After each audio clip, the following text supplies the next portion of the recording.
നമസ്തേ, പുത്തൻ പുലരിയിലേക്ക് സ്വാഗതം. ഞാൻ ദേവിക ബൈജു. നമസ്തേ, ഞാൻ പ്രദീപ് പിള്ള. നോക്കാം പ്രധാന വാർത്തകൾ.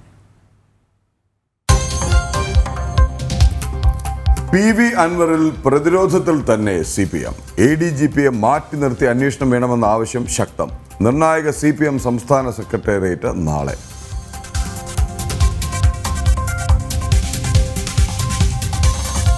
മുകേഷിന് നിർണായക ദിവസം. ബലാത്സംഗ കേസിലെ മുൻകൂർ ജാമ്യാപേക്ഷയിൽ വിധി ഇന്ന്. പീഡന പരാതിയിൽ ഗൂഢാലോചന ആരോപിച്ച് നിവിൻ പോളി DGPക്ക് മുന്നിലേക്ക്.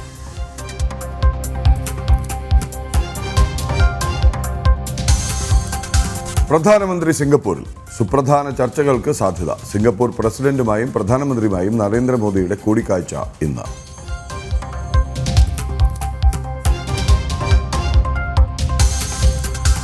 ഹരിയാനയിൽ ഇന്ത്യ മുന്നണിയിൽ ഭിന്നത. നിയമസഭാ തെരഞ്ഞെടുപ്പിൽ കൂടുതൽ സീറ്റ് വേണമെന്ന ആവശ്യത്തിൽ ഉറച്ച ആം ആദ്മി പാർട്ടി.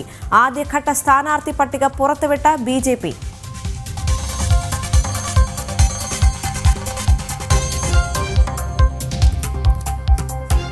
ഇന്ന് അധ്യാപക ദിനം. അക്ഷര വെളിച്ചം പകർന്നവർക്ക് ആദരം. പുത്തൻ പുലരിയിൽ അതിഥിയായി K. ജയകുമാർ.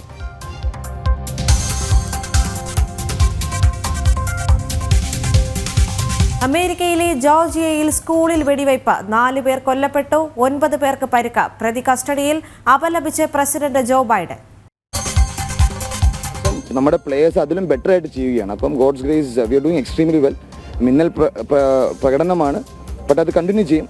ടൂർണമെന്റ് ജയിക്കുന്നവരെ വി വിൽ കീപ് കണ്ടിന്യൂയിങ്. ഈ ടൂർണമെന്റ് മാത്രമല്ല, അഹങ്കാരം കൊണ്ട് പറയാനല്ല, but it's all about the process and believing in yourself. Only plan A മാത്രമാണ് ഞങ്ങൾക്കുള്ള, പ്ലാൻ ബി ഇല്ല. കേരള ക്രിക്കറ്റ് ലീഗ് വൻ മുന്നേറ്റമെന്ന് ശ്രീശാന്ത്. യുവതാരങ്ങൾക്ക് സുവർണാവസരം. കൊല്ലം ടീമിന്റെ കുതിപ്പിൽ സന്തോഷമെന്നും മുൻ ഇന്ത്യൻ താരം ജനം TVയോട്.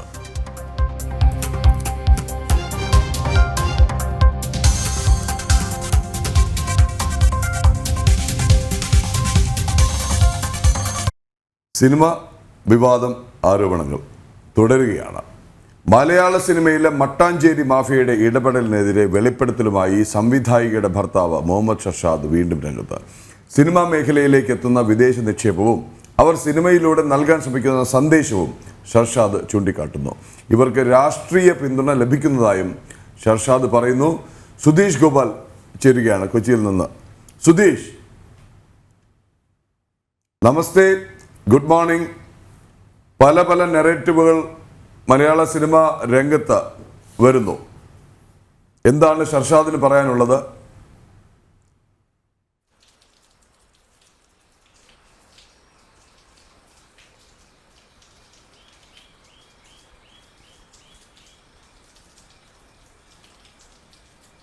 സുധീഷിന് കേൾക്കാമെങ്കിൽ സുധീഷ്, മലയാള സിനിമാ ലോകം ഒരുപക്ഷെ ഇതുവരെ നേരിട്ടിട്ടില്ലാത്ത അത്രയും വലിയ ഒരു വശത്ത് പ്രതിസന്ധി, ഒരു വശത്ത് വിവാദം, മറ്റൊരു ഭാഗത്ത് ആരോപണ പ്രത്യാരോപണങ്ങൾ. എന്താണ് ഷർഷാദിന് പറയാനുള്ളത്?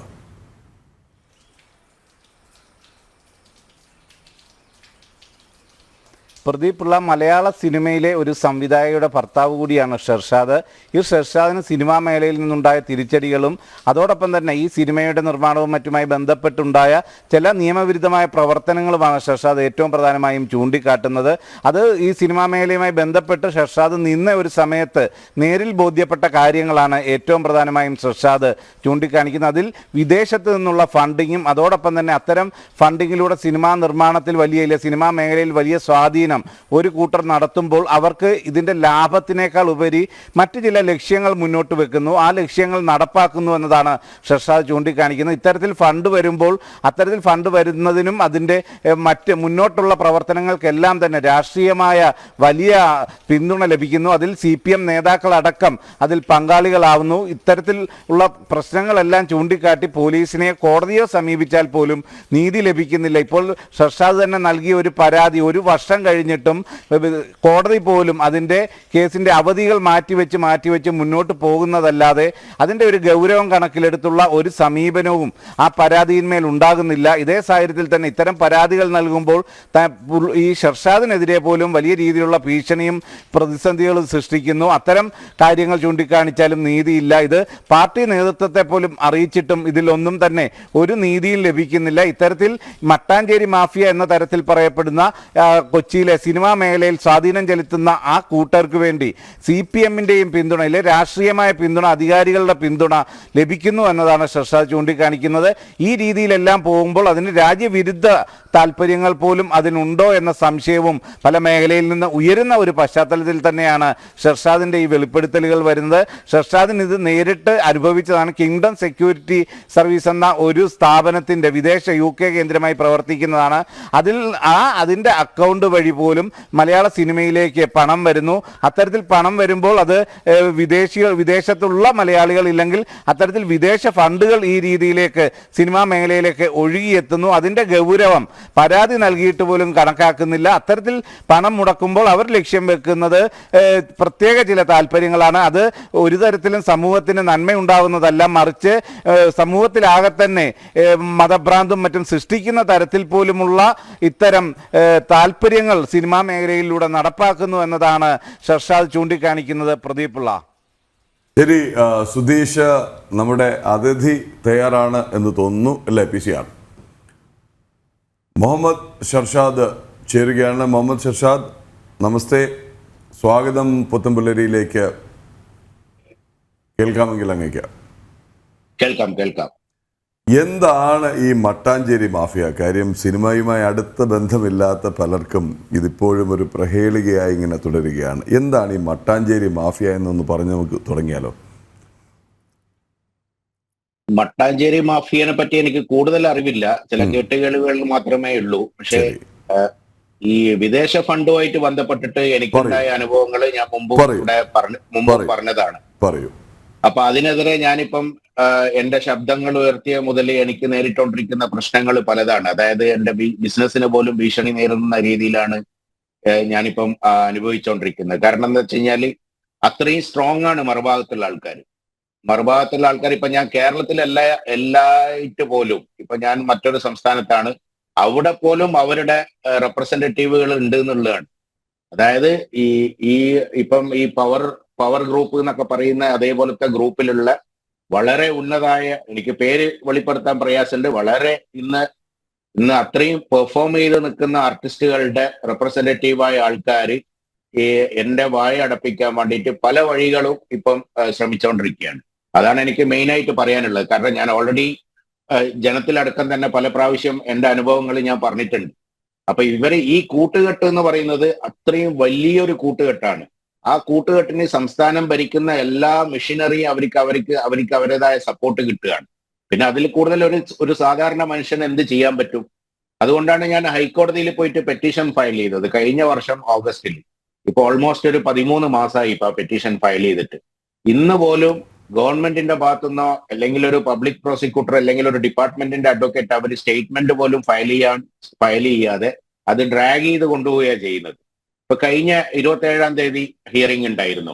ആ ഹിയറിംഗിന് പോലും അവർ വന്നിട്ട് എക്സ്ക്യൂസ് വാങ്ങിച്ചിട്ട് വീണ്ടും സെപ്റ്റംബർ 12-ന് പോസ്റ്റ് ചെയ്തിരിക്കുകയാണ്. ഇത് 6-ോ 7-ാമത്തെ പ്രാവശ്യമാണ് ഈ ഒരു വർഷത്തിന്റെ ഇടയിൽ ഈ കേസ് ഇങ്ങനെ വളരെ എന്താ പറയുക, ഇതൊരു റിട്ട് പെറ്റീഷനാണ്. ഒരു റിട്ട് പെറ്റീഷന് ഒരു എക്സ്റ്റൻഷൻ കൊടുക്കുന്നതിന് ഒരു പരിമിതിയില്ലേ? പക്ഷെ അതിങ്ങനെ അന്യായമായിട്ട് നീണ്ടുപോവുകയാണ്. അപ്പൊ അവരുടെ ആ ഒരു പവർ, അവരുടെ ആ ഒരു കപ്പാസിറ്റി അല്ലെങ്കിൽ അവരുടെ ആ കോണ്ടാക്ട്സ് എവിടെയൊക്കെ ഉണ്ട് എന്നുള്ളത് നമുക്ക് അതിൽ നിന്ന് ആലോചിക്കാൻ പറ്റുന്നതേ ഉള്ളൂ. ഇത്രമാത്രമാണ് എനിക്ക് അതിനെപ്പറ്റി പറയാനുള്ളത്. കാരണം മറ്റു കാര്യങ്ങളൊക്കെ ഞാൻ മുമ്പും പറഞ്ഞിട്ടുണ്ട്, എനിക്കുണ്ടായ അനുഭവങ്ങള്. ഇല്ല ഷർഷാദ്, ഒരു കാര്യം, ഇപ്പോൾ ഈ മുമ്പ് പറഞ്ഞ കാര്യങ്ങൾ അവിടെ നിൽക്കുമ്പോൾ തന്നെ ഇപ്പോൾ കാര്യങ്ങൾ വേറൊരു വഴിക്ക് നീങ്ങുകയാണ്. ആരോപണ പ്രത്യാരോപണം ഒരു ഭാഗത്ത്, ചിലർക്ക് നേരെ ആരോപണങ്ങൾ ഉയരുന്നു, ഇതിന് പിന്നിൽ മറ്റു ചിലർ ആണെന്ന് പറയുന്നു. ഈ വിദേശ ഫണ്ടിങ് വരുന്ന വഴിയും അങ്ങേക്കുണ്ടായ അനുഭവം ഒരിക്കൽ കൂടി പങ്കുവയ്ക്കണം എന്നപേക്ഷിക്കുന്നു. വളരെ സിമ്പിളായിട്ട് ഞാൻ പറയാം എനിക്കുണ്ടായ അനുഭവം. അതായത് ഈ പുഴു എന്ന് പറയുന്ന സിനിമയുടെ എക്സിക്യൂട്ടീവ് പ്രൊഡ്യൂസറായിട്ട് വന്ന അദ്ദേഹം 2016 വരെ സീറോ ആയിട്ടൊരു ബെഡ് സ്പേസ് ഷെയർ ചെയ്തും കൊണ്ട് താമസിച്ചുകൊണ്ടിരുന്ന ആളാണ് UK-യിൽ. അയാൾ ഇവിടുന്ന് ഡിപ്പെൻഡിങ് വിസയിൽ അയാളുടെ ഭാര്യയുടെ ജോലിയുടെ അടിസ്ഥാനത്തിൽ ഒരു ഡിപ്പെൻഡിങ് വിസയിൽ അവിടെ പോയ ആള് 2016 വരെ അയാൾക്ക് പറയത്തക്ക ഒരു മേൽവിലാസോ ഒരു ബിസിനസ്സോ കാര്യങ്ങളോ ഒന്നുമില്ല. 2016 ഇന്നത്തെ ഗവൺമെന്റിന്റെ ഒന്നാം ഗവൺമെന്റ് വന്ന സമയം മുതലാണ് അയാൾ ആളെന്നെ മാറുന്നത്. ഒരു സ്വാഭാവികം ഒരു സുപ്രഭാതത്തിൽ അയാളൊരു വലിയ കോടീശ്വരനായി സിനിമാ മേഖലയിലേക്ക് അടക്കം ഫണ്ട് കൊണ്ടുവരുന്ന ആളായി മാറുകയാണ്. അയാളുടെ ട്രാപ്പിലാണ് അത് ഇന്നത്തെ പാർട്ടി സെക്രട്ടറിയുടെ മകൻ, അദ്ദേഹമാണ് ഞങ്ങൾക്ക് അന്ന് അദ്ദേഹം പാർട്ടി സെക്രട്ടറി അല്ല, ഞങ്ങളൊരു ആവശ്യമായിട്ട് ബന്ധപ്പെട്ടപ്പം ഇയാളെ ഞങ്ങൾക്ക് വേണ്ടി പരിചയപ്പെടുത്തുന്നതും അങ്ങനെയാണ് അയാളെ ഞങ്ങളുടെ ജീവിതത്തിലേക്ക് വരുന്നതും. പിന്നെ അയാൾ ചെയ്ത കളികളൊക്കെ ഞാൻ വളരെ വ്യക്തമായിട്ട് മുമ്പുള്ള ഇന്റർവ്യൂകളിൽ ഞാൻ പറഞ്ഞിട്ടുണ്ട്. അപ്പൊ ഞാൻ ചുരുക്കം പറയുന്നത് എന്താണെന്ന് വെച്ച് കഴിഞ്ഞാൽ ഇദ്ദേഹം അവിടുന്ന് ഇങ്ങോട്ട് ഇദ്ദേഹത്തിന്റെ ലൈഫ് സ്റ്റൈലും ഇദ്ദേഹത്തിന്റെ പണ ഇടപാടുകളൊക്കെ വളരെ ദുരൂഹത ഉള്ളതാണ്. അതൊക്കെ പറഞ്ഞുകൊണ്ടാണ് ഞാൻ 2022 അന്നത്തെ പാർട്ടി സെക്രട്ടറിക്ക് പരാതി കൊടുത്തതും അതിന്റെ കോപ്പി സെക്രട്ടറി ആവശ്യപ്പെട്ട അടിസ്ഥാനത്തിൽ CM ഓഫീസിലേക്ക് ഫോർവേഡ് ചെയ്തതും. പക്ഷെ ഒരു നടപടിയും ഇന്ന് വരെ അതിന്റെ മുകളിൽ ഉണ്ടായിട്ടില്ല. പിന്നെ അതിനുശേഷമാണ് 2023 ഞാൻ ഹൈക്കോടതിയിൽ ഫയൽ ചെയ്യുന്നത്. പിന്നെ പോലീസ് കേസ് ഫയൽ ചെയ്തു. ഇപ്പം നമ്മുടെ CM പറഞ്ഞ സ്റ്റേറ്റ്മെന്റ് ഉണ്ടായിരുന്നല്ലോ, ഹേമ കമ്മിറ്റി റിപ്പോർട്ട് വന്നപ്പം കംപ്ലൈന്റ് കൊടുക്കുകയാണെങ്കിൽ കേസെടുക്കാൻ തയ്യാറാണ് എന്നുള്ളത്. ഞാൻ അന്ന് തന്നെ ഒരു ഫേസ്ബുക്ക് പോസ്റ്റ് ഇട്ടിട്ടുണ്ടായിരുന്നു. കാരണം എന്റെ രണ്ട് കംപ്ലൈന്റ് ഇദ്ദേഹത്തിനെതിരെ ഉള്ള കംപ്ലൈന്റ് ഇന്നും FIR ആവാതെ ഒന്ന് പത്തനംതിട്ട സ്റ്റേഷനിലും ഒന്ന് കണ്ണൂർ സ്റ്റേഷനിലും കിടക്കുകയാണ്. അപ്പൊ എന്തുകൊണ്ട് അങ്ങനെയാണെങ്കിൽ ഞാൻ എന്റേതായ മാക്സിമം ലെവലിൽ ഞാൻ എല്ലാ കാര്യങ്ങൾ ചെയ്തിട്ട് പോലും അത് FIR ഇടാൻ വേണ്ടിയിട്ടുള്ള അന്ന് വളരെ പച്ചയായ രീതിയിൽ ആ കണ്ണൂരിലുള്ള ഇൻസ്പെക്ടർ എന്റെ കസിന്റെ അടുത്ത് പറഞ്ഞ വാക്കാണ്, പി ശശിയുടെ ഓഫീസിൽ നിന്ന് പ്രഷർ ഉണ്ട്, നമുക്കത് FIR ഇടാൻ പറ്റില്ല എന്നുള്ളത്. അപ്പൊ ഇതൊക്കെ ഓരോ എക്സാമ്പിളുകൾ. ഇത് എന്റെ ജീവിതത്തിൽ നടന്ന പ്രശ്നങ്ങളാണ് ഞാൻ പറയുന്നത്, മറ്റാരതും അല്ല. അതിനുശേഷം ഞാൻ ഹൈക്കോടതിയിൽ പോകുന്നു, ഹൈക്കോടതിയിൽ കേസ് കൊടുക്കുന്നു. പക്ഷെ അതും ഡ്രാഗ് ചെയ്ത് പോവുകയാണ്. വ്യക്തമായിട്ട് അവിടെയും ഒരു ഫയൽ ചെയ്യേണ്ട സമയത്ത് സ്റ്റേറ്റ്മെന്റ് ഫയൽ ചെയ്യുന്നില്ല, അനാവശ്യമായിട്ട് നീട്ടിക്കൊണ്ടുപോവുകയാണ് ചെയ്യുന്നത്. അപ്പൊ എങ്ങനെ ഒരു സാധാരണക്കാരനക്ക് കേരളത്തിൽ നീതി കിട്ടും ഇങ്ങനെയാണെങ്കിൽ? ഇദ്ദേഹം പുഴൂലെ കൊണ്ടുവന്ന് ഇൻവെസ്റ്റ് ചെയ്തിരിക്കുന്ന കാശൊക്കെ ദുരൂഹത ഉണ്ട്, 100% ദുരൂഹത ഉണ്ട്. കാരണം അതുകൊണ്ടാണ് പിന്നെ അതിൽ അഭിനയിച്ചിരിക്കുന്ന നായകന് വന്നിട്ട് എന്റെ മുമ്പില് പുള്ളി ക്യാൻസർ ഇല്ല. കാരണം 2016 മുതൽ ഞാൻ പുള്ളിയായിട്ട് 1-to-1 ഡിസ്കഷൻ നടത്തുന്ന ആളാണ്. പുള്ളി ഈ പ്രശ്നം ഞാൻ ഉന്നയിച്ച് എന്റെ ഫാമിലിയിൽ ഇങ്ങനെ ഇഷ്യൂ ആയിട്ടുണ്ട് ഇവൻ കാരണം, ഇവനെ പ്രൊഡ്യൂസർ സ്ഥാനത്ത് നിന്ന് മാറ്റണം. പുള്ളിക്ക് ഒരു അക്ഷരമില്ല. പുള്ളി എനിക്ക് അയച്ച മെസ്സേജ്, അന്ന് വാട്സപ്പ് അയച്ച മെസ്സേജ് എന്റെ ഉണ്ട്, എന്റെ അറിവിൽ ഇന്നയാളാണല്ലോ പ്രൊഡ്യൂസർ. അപ്പൊ ഞാൻ ആ സിനിമയുടെ പോസ്റ്ററിന്റെ സ്ക്രീൻഷോട്ട് എടുത്തിട്ട് അയച്ചു. ഞാൻ അന്വേഷിക്കാന്ന് പറഞ്ഞിട്ട് എനിക്ക് മറുപടി അയച്ചു. പക്ഷെ ഇന്ന് വരെ ആ അന്വേഷണം അവിടെ തന്നെ. കൂടുതൽ പ്രഷർ കൊടുത്തതിന് ശേഷം പുള്ളി എന്നെ വാട്സപ്പ് ബ്ലോക്ക് ചെയ്തു. ഇത്ര വർഷത്തിന് ശേഷം ഏകദേശം ഒരു 7-8 വർഷം നമ്മൾ തമ്മിൽ ഉള്ള വാട്സപ്പ് കോണ്ടാക്ട്സ് ആണ് പുള്ളി ബ്ലോക്ക് ചെയ്യപ്പെടുന്നത്. അപ്പൊ പുള്ളിക്ക് എന്താണ്, പുള്ളിന്റെ മുകളിൽ പ്രഷറാണ്. കാരണം പുള്ളി അതിൽ ട്രാപ്പ് ചെയ്യൂ, പുള്ളി അതിനകത്ത് ട്രാപ്പ് ചെയ്യപ്പെട്ടു. കാരണം ഈ ഫണ്ട് വന്നിരിക്കുന്നത് എന്നുള്ളത് പുള്ളിക്ക് പിന്നെ മനസ്സിലായി, ഇത് എവിടുത്തെ ഫണ്ടാണ്, എങ്ങനത്തെ ഫണ്ടാണ്. അപ്പൊ വാ തുറന്നു കഴിഞ്ഞാൽ അത് പ്രശ്നം തന്നെയാണ്. അപ്പൊ എളുപ്പത്തിൽ ചെയ്യാൻ പറ്റുന്ന മാർഗം എന്താ, എന്നെ ഒഴിവാക്കുക എന്നുള്ളതാണ്. അല്ലാതെ പുള്ളിക്ക് ആ ഭാഗത്ത് എതിരെ നിൽക്കാൻ പറ്റൂല, അല്ലെങ്കിൽ ആ വന്ന കാശിന് തിരിച്ചു കൊടുക്കാനോ ഒന്നും പറ്റൂല. വന്നത് വന്നു, സിനിമ കഴിഞ്ഞു, അല്ലെങ്കിൽ സിനിമ നടന്നുകൊണ്ടിരിക്കുന്ന സമയത്ത് തന്നെയാണ് ഞാൻ റൈസ് ചെയ്തത് എന്റെ ഇഷ്യൂസ്. പക്ഷെ പുള്ളി അത് സപ്പോർട്ട് ചെയ്യാൻ തയ്യാറായില്ല. പകരം പുള്ളി എന്നെ അവോയ്ഡ് ചെയ്ത് മാറ്റിയാ ചെയ്തത്. അപ്പൊ അതിനർത്ഥം പുള്ളിക്കും അതിനകത്ത് പങ്കുണ്ടെന്നല്ലേ.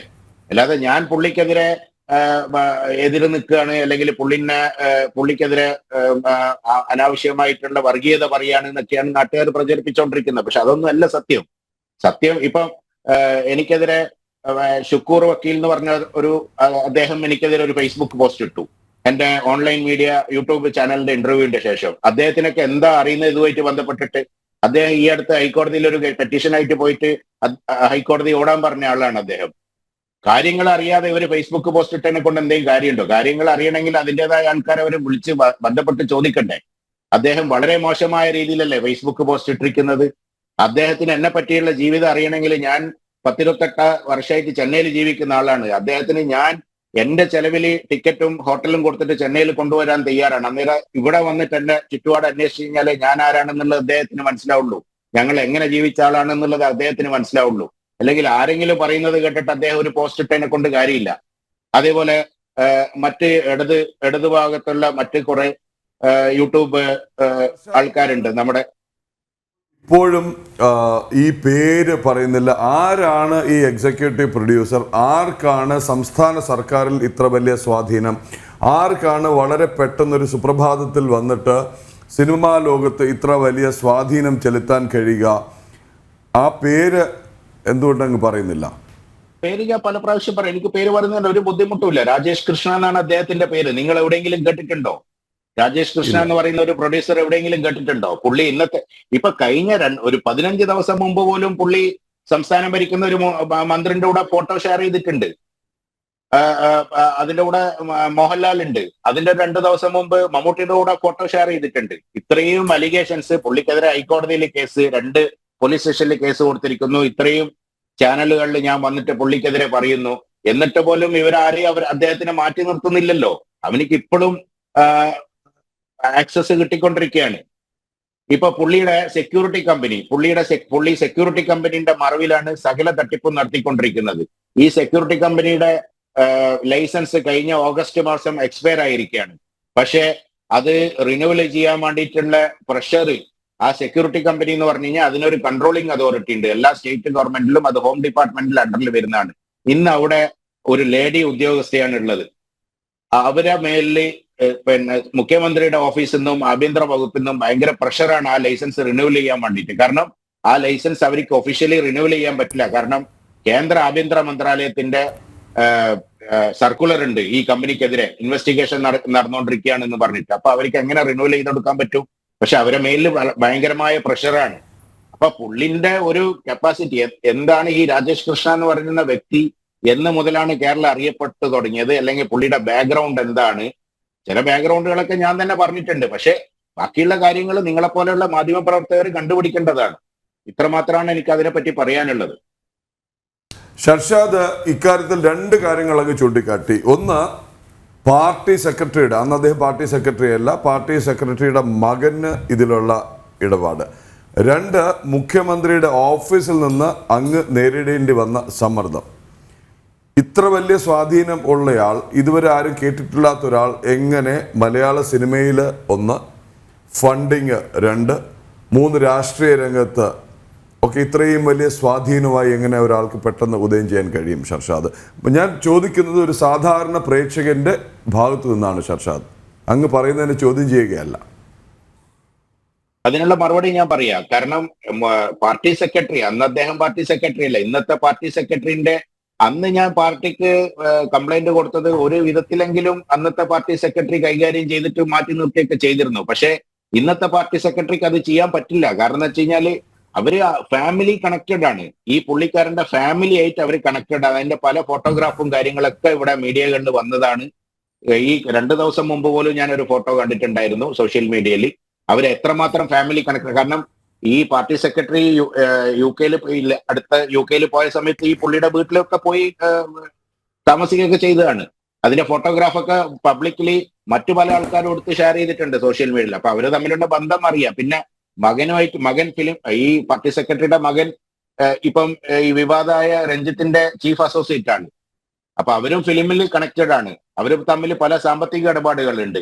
അവന് വേണ്ടിയിട്ട് ഫിലിമിന് ഫണ്ട് ചെയ്യുന്നത് തന്നെ ഇദ്ദേഹമാണ് എന്നാണെന്ന് പറയുന്നത് കേൾക്കുന്നത്. അപ്പൊ എങ്ങനെ നിങ്ങൾക്ക് ആ പാർട്ടിന്റെ ഭാഗത്തു നിന്ന് എന്ത് ചെയ്യാൻ പറ്റും? പിന്നെ CMന്റെ ഓഫീസിൽ ഒരു പൊളിറ്റിക്സ് സെക്രട്ടറി ഇവന്റെ റൈറ്റ് ഹാൻഡ് ആണ്. അവര് തമ്മിൽ പല കൊടുക്കൽ വാങ്ങൽ കേസുകളുണ്ട്. ഈ പൊളിറ്റിക്കൽ സെക്രട്ടറിയുടെ ഓഫീസിൽ നിന്ന് ഒരു കള്ളക്കേസിന് എനിക്ക് വക്കീൽ നോട്ടീസ് അയപ്പിച്ചിട്ടുണ്ട് ഈ രാജേഷ് കൃഷ്ണ.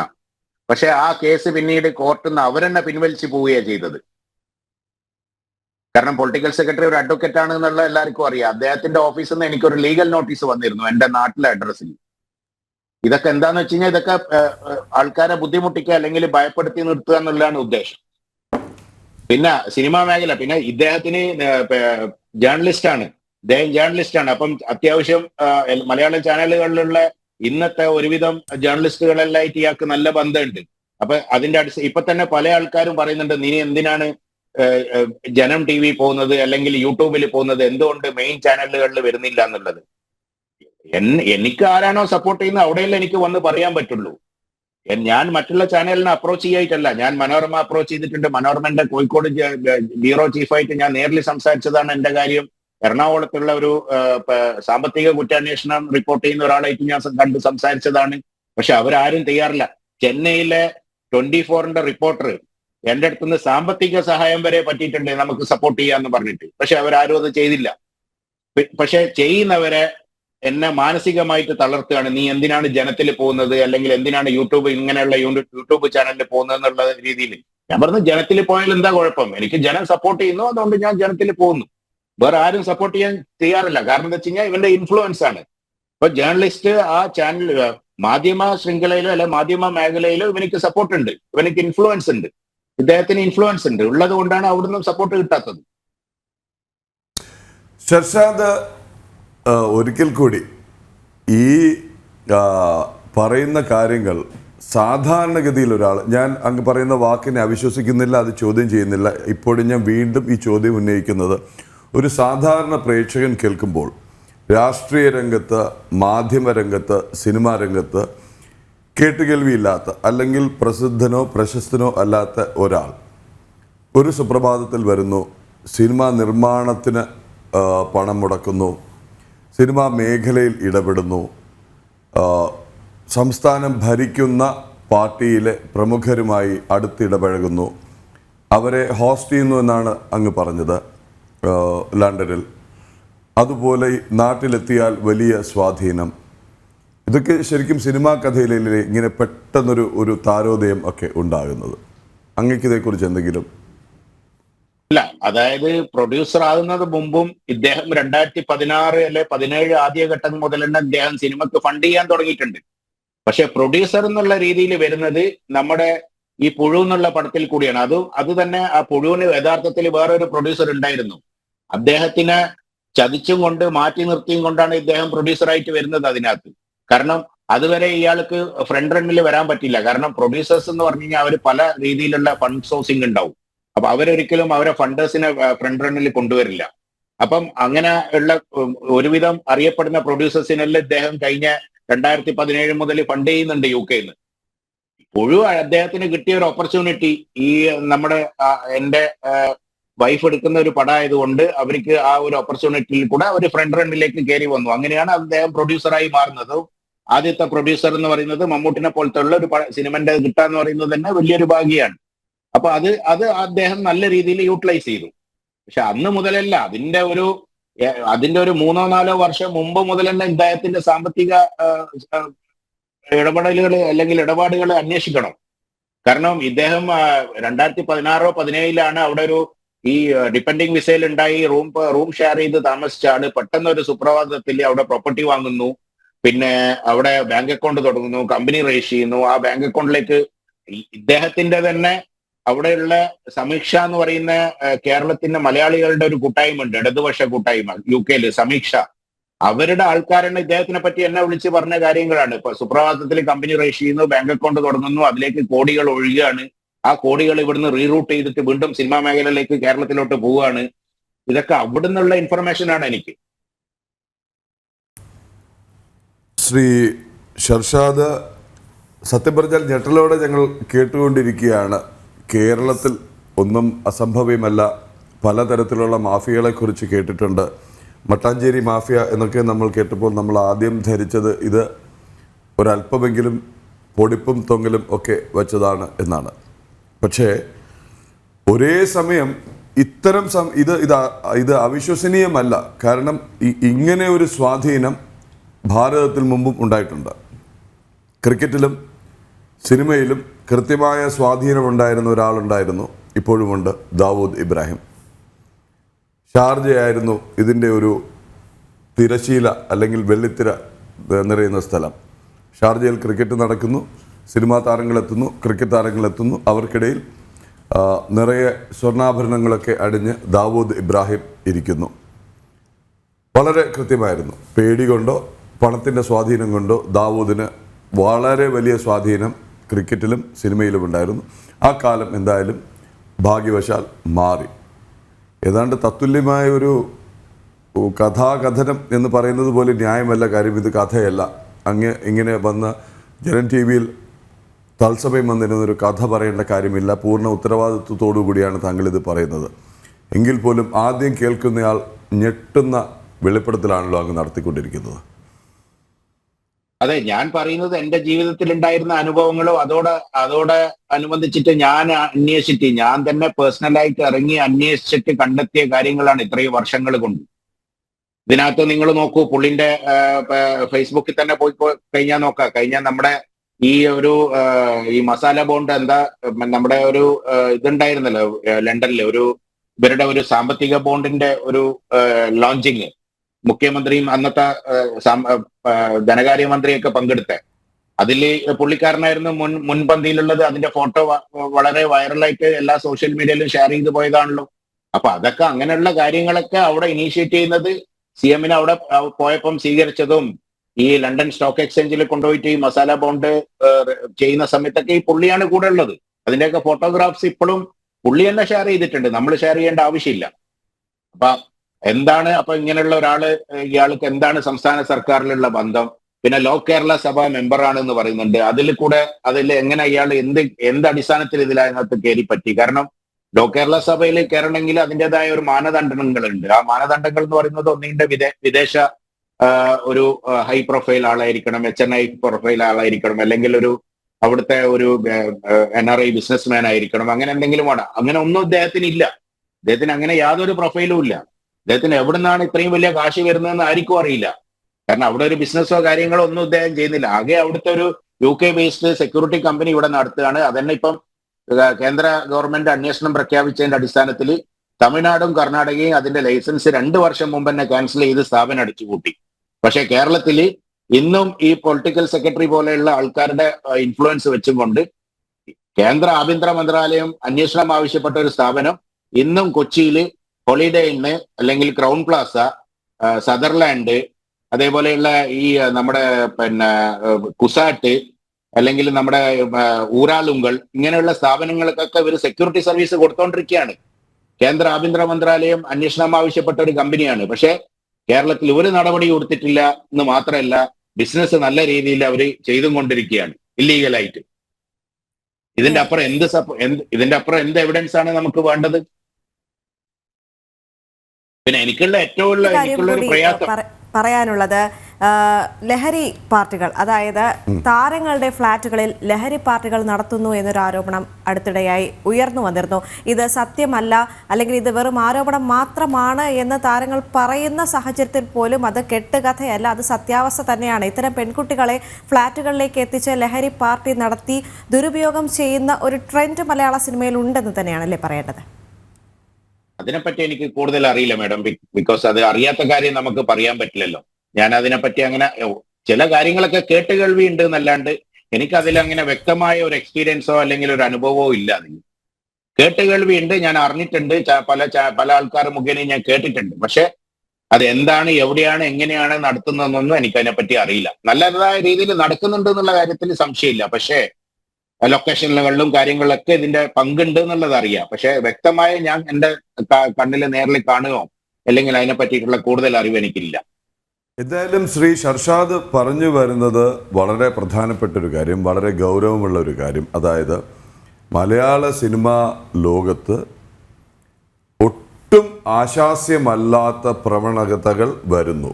അത് ഇവിടെ ഉണ്ടായ സിനിമ ഇവിടെ ഭംഗിയായി പ്രൊഡ്യൂസർമാരും സംവിധായകരും മറ്റ് പ്രവർത്തകരും ചേർന്ന് നടത്തിക്കൊണ്ടിരുന്നൊരു സിനിമാ മേഖലയിൽ വിദേശത്തു നിന്നും പണത്തിൻ്റെയും, അല്ലെങ്കിൽ ഏത് വഴി വരുന്ന പണമെന്നറിയാത്ത പണത്തിൻ്റെയും രാഷ്ട്രീയത്തിൻ്റെയും അവിഹിതമായ സ്വാധീനം വരുന്നു എന്ന് തന്നെയാണ് ഷർഷാദ് ആവർത്തിച്ച് പറയുന്നത്, അല്ലേ ഷർഷാദ്? അതിൽ അങ്ങ് പാർട്ടി, അതെ, ഇന്നത്തെ പാർട്ടി സെക്രട്ടറിയുടെ മകനുണ്ട്, പൊളിറ്റിക്കൽ സെക്രട്ടറി ഉണ്ട്. അങ്ങ് പറഞ്ഞതനുസരിച്ചാണെങ്കിൽ ഇന്ന് കേരളം ഭരിക്കുന്ന സംവിധാനത്തിലെ സകല പ്രമുഖരും ഒരു ഘട്ടത്തിൽ അല്ലെങ്കിൽ മറ്റൊരു ഘട്ടത്തിൽ ഈ പറയുന്ന ആളുടെ ആതിഥേയത്വം സ്വീകരിച്ചവരാണ് എന്നാണ്. അത് മാത്രല്ല ഇന്നിപ്പം എനിക്കിപ്പം ജുഡീഷ്യറിയിലും ഇവരുടെ ഇൻഫ്ലുവൻസ് ഉണ്ടോ എന്നുള്ളതാണ് സംശയം. കാരണം ഒരു വർഷമായിട്ട് ഒരു റിട്ട് പെറ്റീഷന് ഓപ്പോസിറ്റ് പാർട്ടി സ്റ്റേറ്റ്മെന്റ് പോലും ഫയൽ ചെയ്യാൻ തയ്യാറല്ലെങ്കിൽ എന്താണ് നമ്മൾ സംശയിക്കേണ്ടത്? ഒരു ബഹുമാനപ്പെട്ട ഹൈക്കോടതിയിൽ ഒരു പെറ്റീഷൻ ഇടുന്നു, ആ പെറ്റീഷൻ ഫയലിൽ സ്വീകരിക്കുന്നു, ഇന്ററിം ഓർഡർ പാസ്സാക്കുന്നു. ഇന്ററിം ഓർഡറിന്റെ കോപ്പി നിങ്ങളെ റിപ്പോർട്ടറിന്റെ കൈവശമുണ്ട്. 2023 ഓഗസ്റ്റിൽ വന്ന ഇന്ററിം ഓർഡർ ആണ്. അതിൽ റെസ്പോണ്ടന്റ് ആയിട്ട് പല ഡിപ്പാർട്ട്മെന്റ്, എൻഫോഴ്സ്മെന്റ് ഡയറക്ടറേറ്റ് ഉണ്ട്. ഇപ്പം സംസ്ഥാനം അവിടെ നിൽക്കട്ടെ, എൻഫോഴ്സ്മെന്റ് ഡയറക്ടറേറ്റ് അതിൽ റെസ്പോണ്ടന്റ് ആണ്, ഇൻകം ടാക്സ് ഡിപ്പാർട്ട്മെന്റ് അതിൽ റെസ്പോണ്ടന്റ് ആണ്. ഇവരൊന്നും ഇന്ന് വരെ സ്റ്റേറ്റ്മെന്റ് ഫയൽ ചെയ്യാൻ തയ്യാറായിട്ടില്ല. അപ്പൊ പുള്ളിക്ക് ഇവിടെ മാത്രമാണോ, അല്ലെങ്കിൽ അങ്ങ് കേന്ദ്രത്തിലും പിടിപാടുണ്ടോ? എന്തുകൊണ്ടാണ് ഇത്രയും ഡിപ്പാർട്ട്മെന്റ് ഒരു കൊല്ലം എടുക്കുന്നത് ഈ സ്റ്റേറ്റ്മെന്റ് ഫയൽ ചെയ്യാൻ വേണ്ടിയിട്ട്, അല്ലെങ്കിൽ അതിനുള്ള ഒരു അഫിഡവിറ്റ് ഫയൽ ചെയ്യാൻ വേണ്ടിയിട്ട്? എന്തിനാണ് അവർക്ക് ഒരു വർഷം? ഈ കഴിഞ്ഞ 27 പോലും വീണ്ടും അവര് ഒരു വളരെ ഇതായ രീതിയിൽ വന്നിട്ട് വീണ്ടും ടൈം ചോദിച്ച് പോയിക്കൊണ്ടിരിക്കുകയാണ്. ഒരു മാസമാണ് സമയം ചോദിച്ചത്, പക്ഷെ കോടതി ഒരു മാസം തരാൻ പറ്റില്ല, 12-ാം തീയതി പോസ്റ്റ് ചെയ്തിരിക്കുകയാണ് വീണ്ടും. ശ്രീ ഷർഷാദ്, ഏത് തരത്തിൽ പറഞ്ഞാലും ഞെട്ടിക്കുന്ന കാര്യം, അതായത് മലയാള സിനിമയെ നിയന്ത്രിക്കുന്നത് ആര് എന്നുള്ളതാണ്. ഇവിടെ വന്ന ആരോപണങ്ങൾ, അതല്ലെങ്കിൽ തുടക്കത്തിൽ ചിലരെ ലക്ഷ്യമിട്ട് വന്ന ആരോപണങ്ങൾ, പല പ്രമുഖ മാധ്യമങ്ങളും കൊടുത്ത ചിത്രങ്ങളടക്കം തെറ്റായിരുന്നു എന്ന് സൂചിപ്പിക്കുന്ന ഒരുപക്ഷെ ആദ്യത്തെ വ്യക്തമായ വെളിപ്പെടുത്തലാണ് ശ്രീ മുഹമ്മദ് ഷർഷാദ് അങ്ങ് നടത്തിക്കൊണ്ടിരിക്കുന്നത്. കാരണം ഇങ്ങനെ ഒരു ഹേമ കമ്മിറ്റി റിപ്പോർട്ട് പുറത്ത് വന്ന ഉടൻ തന്നെ ചിലരെ മാത്രം ലക്ഷ്യമിട്ട് വാർത്തകൾ വരുന്നു, ചിലർക്കെതിരെ മാത്രം പരാതി വരുന്നു, ചിലരുടെ ചിത്രം മാത്രം. ആര് എന്ത് പരാതി ഉന്നയിച്ചാലും ഈ വിഷയത്തിൽ ദേവിക എന്താ മിണ്ടാതെ നിൽക്കുന്നു എന്നിവിടെ പലരും ചോദിക്കുന്നുണ്ട്. ദേവിക ഞെട്ടി നിൽക്കുകയാണ് എന്നുള്ളതാണ് സത്യം. കാര്യം ഇതൊരർത്ഥത്തിൽ ഞെട്ടിക്കുന്നത് തന്നെയാണ്. ഈ മേഖലയെ ബന്ധപ്പെട്ട് എന്ത് വിവാദമുണ്ടായാലും 2-3 പ്രമുഖരുടെ, അത് ഞാൻ തെളിച്ചു പറഞ്ഞാൽ, കഴിഞ്ഞ ദിവസം ജനം TV-യുടെ ഡിബേറ്റിൽ യുവരാജ് ഗോകുൽ പറഞ്ഞതുപോലെ ആരെക്കുറിച്ച് എന്ത് പരാതി പറഞ്ഞാലും ഉടനെ മോഹൻലാലിൻ്റെ ചിത്രം വെച്ച് ഒരു കവർ ഇറക്കുന്നു. ആരോ എന്നോ എപ്പോഴോ പറഞ്ഞ കാര്യങ്ങൾ. പക്ഷേ താങ്കൾ ഇത് പറഞ്ഞു വരുന്നത് ഇതൊന്നുമല്ല ഇതിന് പിന്നിൽ എന്ന് മാത്രമല്ല, ഒരു പക്ഷേ ഇന്ന് കാണുന്നതൊന്നുമല്ല യാഥാർത്ഥ്യം എന്നുള്ളത്. അതുമല്ലെങ്കിൽ ചിലരെ ലക്ഷ്യമിട്ട് ഇപ്പോൾ ഈ വിവാദങ്ങൾ പൊട്ടിപ്പുറപ്പെടുന്നത് പോലും യഥാർത്ഥ പ്രതികളെ, യഥാർത്ഥ മാഫിയയെ മറച്ചു വയ്ക്കാനോ അതല്ലെങ്കിൽ തിരശ്ശീലയ്ക്ക് പിന്നിൽ ഒളിപ്പിക്കാനോ അതും അല്ലെങ്കിൽ രക്ഷിക്കാനോ ആണെന്ന് ഒരു സാധാരണ പ്രേക്ഷകൻ സംശയിച്ചാൽ, ആലോചിച്ചാൽ അത് തെറ്റു പറയാൻ കഴിയുമോ ശ്രീ ഷർഷാദ്? ഒരിക്കലുമില്ല.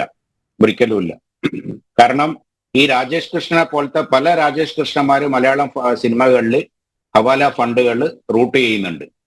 അതിന്റെ വ്യക്തമായ തെളിവുകളാണ് ഇവിടുത്തെ ഇത്രയും വലിയൊരു നടൻ എന്റെ കാര്യത്തിൽ സൈലന്റ് ആയത്. കാരണം പുള്ളി വാ തുറന്നിട്ടുണ്ടെങ്കിൽ, അല്ലെ പുള്ളിക്ക് എന്തെങ്കിലും എന്നെ സപ്പോർട്ട് ചെയ്ത് പറഞ്ഞിട്ടുണ്ടെങ്കിൽ അത് വേറൊരു ആംഗിളിലേക്ക് പോവും. അത് പിന്നീട് പുറത്തു വന്നു കഴിഞ്ഞാൽ അതൊരു ചെയിനായിട്ടുള്ള ഒരു ഇൻവെസ്റ്റിഗേഷൻ. ഇപ്പം ED ഒക്കെ മലയാള സിനിമന്റെ ഫണ്ട് സോഴ്സിനെ പറ്റി അന്വേഷിക്കുന്നുണ്ട് എന്നൊക്കെയാണ് കേട്ടത്. പക്ഷെ അതൊക്കെ കഴിഞ്ഞ ഇലക്ഷന്റെ മുമ്പ്, ലോക്സഭാ ഇലക്ഷന്റെ മുമ്പ് സമയത്തെ കേൾക്കുന്നുണ്ട്. പക്ഷെ അതൊന്നും എവിടെ എത്തിയിട്ടില്ല. അത് എന്തുകൊണ്ടാണ് ഈ അന്വേഷണങ്ങൾ അവിടെ ഇവിടെ തടസ്സം നിൽക്കുന്നതെന്നാണ് മനസ്സിലാവാത്തത്. അത് വളരെ വളരെ വ്യക്തമാണ്. ഈ രാജേഷ് കൃഷ്ണ ചിലപ്പം ഒരാളായിരിക്കും, അതേപോലത്തെ പല ആളുകളുണ്ട്.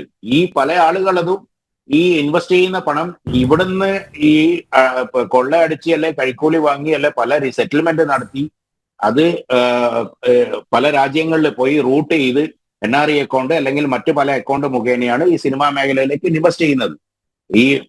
അത് വളരെ നിങ്ങൾ ക്ലിയർ ആയിട്ട് നിങ്ങളെ മാധ്യമ സ്ഥാപനങ്ങളുടെ കഴിവ് വെച്ചും കൊണ്ട് അത് നിങ്ങൾ കണ്ടെത്തേണ്ട നിങ്ങളൊരു ഉത്തരവാദിത്വം കൂടിയാണ്.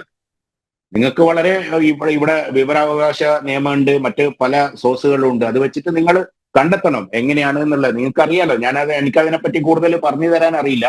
അത് എങ്ങനെ ചാനലിൽ, ഏത് ചാനൽ, ഇപ്പം ഈ പുഴു എന്ന് പറയുന്ന പടം പ്രൊഡ്യൂസ് ചെയ്ത പ്രൊഡക്ഷൻ കമ്പനി, ആ പ്രൊഡക്ഷൻ കമ്പനിന്റെ ബാങ്ക് അക്കൗണ്ട് എടുത്തു കഴിഞ്ഞാൽ അറിയാലോ അതിലേക്ക് എങ്ങനെ ഫണ്ട് വന്നു, ആരുടെ ഫണ്ട് വന്നു എന്നുള്ളത്. മറ്റൊരു കാര്യം പറയാനുള്ളത്, ഇതുപോലെ പവർ ഗ്രൂപ്പുകൾ ഉണ്ട് എന്ന് തെറ്റിദ്ധരിപ്പിച്ചുകൊണ്ട് ആട്ടിൻ തോലിട്ട ചെന്നായമാർ ഇപ്പോഴുണ്ട്. അല്ലെങ്കിൽ തങ്ങളാണ് പരാതിക്കാർ, അല്ലെങ്കിൽ തങ്ങൾക്കെതിരെയാണ് ഇത്തരം ആരോപണങ്ങൾ ഉന്നയിക്കുന്നത്, എന്നാൽ തങ്ങളല്ല, ഇതിൽ പിന്നിൽ പവർ ഗ്രൂപ്പുകൾ ഉണ്ട് എന്ന് പറഞ്ഞ് പ്രമുഖരുടെ പടങ്ങൾ അല്ലെങ്കിൽ പ്രമുഖരെ മാത്രം ഉദ്ദേശിച്ചുകൊണ്ട് ചില പോസ്റ്ററുകൾ ഇറക്കുന്നു. എന്നാൽ ഇതിന് പിന്നിൽ കൃത്യമായ പവർ ഗ്രൂപ്പ് ഉണ്ട് എന്ന കഴിഞ്ഞ ദിവസം നമ്മൾ തെളിയിച്ചതാണ്. കാരണം ലഹരി മാഫിയ സിനിമയെ പിടിച്ചിരിക്കുന്നു, അല്ലെങ്കിൽ അത്തരം ലഹരി പാർട്ടികൾ നടത്തുന്നു. ആ നടത്തുന്നവരുടെ പേര് സഹിതം പുറത്ത് വിട്ടിട്ടുണ്ടായിരുന്നു. എന്നാൽ അവർ പരാതി നൽകുന്നു. എന്നാൽ ശരിയായ പവർ ഗ്രൂപ്പ് ഇവർ തന്നെയാണ് എന്ന് തെളിയിക്കുന്ന രീതിയിലുള്ള കാര്യങ്ങളാണ് മുന്നോട്ട് വന്നിരിക്കുന്നത്. പവർ ഗ്രൂപ്പ് എല്ലാ മേഖലയിലും ഉണ്ട് മാഡം. ഇപ്പം എനിക്ക് പറയാനുള്ളതാണ്, ഏത് ബിസിനസ് നിങ്ങൾ എടുത്തു നോക്കൂ, അവിടെ ഒരു ലീഡർ ഉണ്ടാവും, ലീഡേഴ്സ് ഉണ്ടാവും. അവരെ ബിസിനസ്സിന് വേണ്ടിയിട്ട് അവരെ മറ്റ് വളർന്നു വരാതിരിക്കുകയും അവരെ ബിസിനസ് നിലനിർത്താൻ വേണ്ടിയിട്ട് അവർ ഏതറ്റം വരെ പോകും. അത് സിനിമാ മേഖല എന്ന് മാത്രമല്ല, പക്ഷേ അത് ബിസിനസിൻ്റെതായ രീതിയിൽ പോകണം. അത് മിസ്യൂസ് ചെയ്തും കൊണ്ട് ഇല്ലീഗൽ ആയ ആക്ടിവിറ്റികൾക്ക് പോവുക, നിയമവിരുദ്ധമായ കാര്യങ്ങൾ ചെയ്യുക, അല്ലെങ്കിൽ കള്ളപ്പണം ഇടപാട് നടത്തുക, അല്ലെങ്കിൽ സ്ത്രീകളെ ഉപദ്രവിക്കുക, അല്ലെങ്കിൽ കുടുംബത്തിൽ കയറി കുടുംബം നശിപ്പിക്കുക, ഇങ്ങനെയുള്ള കാര്യങ്ങൾ വരുമാണ് നമ്മളത് കൺസിഡർ ചെയ്യേണ്ടത്. അങ്ങനെയുള്ള കാര്യങ്ങൾക്കാണ് നമ്മൾ അത് കൂട്ടുനിൽക്കാതെ നമ്മളത് ഒറ്റപ്പെടുത്തി അങ്ങനെ ചെയ്യുന്ന ആൾക്കാരെ ഒറ്റപ്പെടുത്തി അവരെ സമൂഹത്തിൽ നിന്ന് ഒറ്റപ്പെടുത്തി മാറ്റി നിർത്തേണ്ടത്. പവർ ഗ്രൂപ്പ് എന്ന് പറയുന്നത് ഇപ്പം എല്ലാ മേഖലകളിലും ചിലപ്പം അവരുടേതായ ഇൻഡസ്ട്രി ലീഡേഴ്സ് കാണും. അതിപ്പോ സ്വാഭാവികമാണ്. അത് ഇവിടെ മാത്രമല്ല, ലോകത്ത് എല്ലായിടത്തും ഉണ്ട്. ഇപ്പൊ നിങ്ങളൊരു എക്സാമ്പിൾ, ഇപ്പൊ ടെലികോം നോക്കൂ. ഇപ്പൊ ജിയോ എന്ന് പറഞ്ഞ ഒരു നെറ്റ്വർക്ക് ഇവിടെ വന്നതിന് ശേഷമല്ലേ ഇവിടെ ഇത്രയും യൂസ്ഫുൾ ആയിട്ട് എല്ലാവർക്കും ആ ഒരു ഇന്റർനെറ്റ് ലഭ്യമായി തുടങ്ങിയത്. അപ്പൊ അവര് വന്നപ്പോഴാണല്ലോ അപ്പൊ അതേപോലെയാണ് എല്ലാ മേഖലയിലും അത് ഉണ്ടാവും. പക്ഷെ അത് വെച്ചും കൊണ്ട് വലിയ മഹാനടന്മാർ അല്ലെങ്കിൽ വലിയ ആൾക്കാർ അവരുടേതായ ആ ഒരു പവർ വെച്ചും കൊണ്ട് അവരൊരു സമൂഹത്തിനെ നശിപ്പിക്കാനോ, അല്ലെങ്കിൽ ഒരു കുടുംബം നശിപ്പിക്കാനോ, അല്ലെങ്കിൽ ഒരു ഇല്ലീഗലായ ആക്ടിവിറ്റി ചെയ്യാനോ, അല്ലെങ്കിൽ ഒരു ടാക്സ് നികുതി വെട്ടിപ്പ് നടത്താനോ, ഇതിനൊന്നും നിൽക്കുന്ന സമയത്ത് നമ്മൾ അവരെ തുറന്നു കാണിക്കുക ചെയ്യണം. ഇപ്പം ഇദ്ദേഹം ഈ സെക്യൂരിറ്റി കമ്പനി ജനത്തിൽ തന്നെ ഈ കിൻഡം എന്ന് പറയുന്ന സെക്യൂരിറ്റി കമ്പനി ഇല്ലീഗലായിട്ട് അവർക്കെതിരെ അന്വേഷണം നടക്കുകയാണെന്നുള്ളത് പല ടൈം ഈ സുധീഷ് ഗോപാൽ തന്നെ റിപ്പോർട്ട് ചെയ്തിട്ടുണ്ട്. ഇപ്പൊ കഴിഞ്ഞ 2 മാസം മുമ്പാണ് പിന്നെ ഈ മമ്മൂട്ടിയുടെ വീടിന്റെ സെക്യൂരിറ്റി ഈ കമ്പനിനെ ഏൽപ്പിക്കുന്നത്. ആ കമ്പനിന്റെ പറ്റിയിട്ടുള്ള എല്ലാ കാര്യങ്ങളും അദ്ദേഹത്തിന്റെ അടുത്ത് ഞാൻ തന്നെ 1-to-1 കാര്യങ്ങൾ പറഞ്ഞു കൊടുത്തതാണ്. അപ്പൊ ഇന്ന് അദ്ദേഹത്തിന്റെ വീട് ഈ കമ്പനിക്ക് ഏൽപ്പിക്കണമെങ്കിൽ അദ്ദേഹം എത്രമാത്രം ഇവരെ ഇടയിൽ ട്രാപ്പ് ചെയ്യപ്പെട്ടിട്ടുണ്ട് എന്നുള്ളത് ഏറ്റവും വലിയൊരു എക്സാമ്പിൾ അല്ലേ? അല്ലെങ്കിൽ കൊച്ചിയിൽ എന്താ സെക്യൂരിറ്റി കമ്പനി ഇല്ലായിട്ടാണോ? 100-ൽ കൂടുതൽ കമ്പനികളുണ്ട് കൊച്ചിയിൽ മാത്രം. ലൈസൻസ് ആയിട്ട് വളരെ വ്യക്തമായിട്ട് നടത്തുന്ന 100-ൽ കൂടുതൽ കമ്പനികളുണ്ട്. എന്തിന് ഇദ്ദേഹത്തിന്റെ കമ്പനി മാത്രം വിളിച്ചു കൊടുക്കണം? അതിൽ നിന്നൊക്കെ നമുക്ക് പല എക്സാമ്പിളുകൾ നമുക്ക് മനസ്സിലാക്കാൻ പറ്റും. ഇവരൊക്കെ ട്രാപ്ഡ് ആണ്. ഇന്റൻഷ്യലി പോയി ട്രാപ്പ് ചെയ്തതാണോ, അല്ലെങ്കിൽ അറിയാതെ പോയി പെട്ടതാണോ, ഇതൊന്നും നമുക്കറിയില്ല. അതാണ് നമ്മൾ അന്വേഷിക്കാൻ വേണ്ടിയിട്ടാണ് പല മേഖലകളിലും ഞാൻ ED ഓഫീസിൽ പേഴ്സണലായിട്ട് പോയിട്ട് പരാതി കൊടുത്തിട്ടുണ്ട്. ആ പരാതിയുടെ കോപ്പി വെച്ചിട്ടാണ് ഞാൻ ഹൈക്കോടതിയിൽ റിട്ട് ഫയൽ ചെയ്തത്. ഞാൻ ഇൻകം ടാക്സ് കൊച്ചി കമ്മീഷണറെ പോയി കണ്ടിട്ട് പരാതി കൊടുത്തിട്ടുണ്ട്. പുള്ളിക്കെതിരെയുള്ള ആ പരാതിയുടെ കോപ്പിയും ഹൈക്കോടതിയിൽ അക്നോളജ് അഫിഡവിറ്റ് ആയിട്ട് ഞാൻ ഫയൽ ചെയ്തിട്ടുണ്ട്. പക്ഷെ ഒരു സംഗതിയും ഒരു സ്ഥലത്തും ഇൻവെസ്റ്റിഗേഷൻ ഇതുവരെ തൊട്ടുപോലും നോക്കിയിട്ടില്ല. ശരി. അപ്പൊ സംസ്ഥാന സർക്കാർ മാത്രമല്ലല്ലോ, ഇനിയിപ്പം ഈ ഇൻകം ടാക്സും ED ഒക്കെ എന്തിനാണ് ഇവരുടെ പേപ്പർ അനക്കാതെ വെച്ചിരിക്കുന്നത് എന്നുള്ളത് അതും നമ്മൾ അന്വേഷിക്കേണ്ട വിഷയം തന്നെയാണ്. റൈറ്റ്. യെസ്, ഷർഷാദ് പറഞ്ഞതുപോലെ തന്നെ നമ്മൾ നേരത്തെ പറഞ്ഞു നിർത്തി പവർ ഗ്രൂപ്പുകൾ സിനിമയിൽ ഉണ്ട്. എന്നാൽ പവർ ഗ്രൂപ്പ് എന്ന് പറയുമ്പോൾ പ്രമുഖരാണോ എന്നുള്ളൊരു ചിന്ത മാറ്റിവെക്കണം. കാരണം പ്രമുഖരല്ലാത്ത പലരുടെയും സ്വാധീനം മലയാള സിനിമയിൽ ഉണ്ടായിട്ടുണ്ട്. അത് രാഷ്ട്രീയപരമായി പോലും ഉണ്ടായിട്ടുണ്ട് എന്നത് ഞെട്ടിപ്പിക്കുന്ന നമ്മൾ ധരിക്കുന്ന പലരാണ് യഥാർത്ഥ പ്രമുഖർ എന്നാണ് ഇപ്പോൾ ഏതാണ് ഷർഷാദിന്റെ വെളിപ്പെടുത്തലിലൂടെ നമുക്ക് മനസ്സിലാക്കാൻ സാധിക്കുന്നത്. അതായത് ഇങ്ങനെയുള്ള ആൾക്കാർ ഇങ്ങനെയുള്ള പണങ്ങൾ വെച്ചിട്ട് ചിലപ്പം വലിയവരായ ആൾക്കാർ അവരെ ഇതിൽ പോയി പെടുകയാണ്. കാരണം ഒരു പ്രൊഡ്യൂസർ വരുമ്പം ഒരു സിനിമ ചെയ്യാൻ വേണ്ടി ഞാൻ തയ്യാറാണ്, എൻ്റെ അടുത്ത് ഇത്ര ഫണ്ട് ഉണ്ട്, ഫണ്ട് പ്രൂഫ് ആണ് കാണിക്കേണ്ടത്. ഇപ്പൊ ബാങ്ക് അക്കൗണ്ടിൽ ഫണ്ട് ഉണ്ട് എന്നുള്ള പ്രൂഫ് കാണിച്ചു കഴിഞ്ഞാൽ അവിടെ സിനിമ കോൺട്രാക്ട് സൈൻ ചെയ്യപ്പെടും. പക്ഷെ ആ ഫണ്ട് എങ്ങനെ വന്നതാണ്, ഏതാ വന്നതെന്നൊന്നും ഈ നടനോ അല്ലെങ്കിൽ ഇതിലുള്ള മറ്റ് ആർട്ടിസ്റ്റുകളോ ആരും നോക്കാൻ പോകുന്നില്ല. ഓക്കെ, ഫണ്ട് ഉണ്ടോ, ഇയാൾ തയ്യാറാണോ, പ്രാപ്തനാണോ, ഓക്കെ, നമുക്ക് മുന്നോട്ട് പോവുക.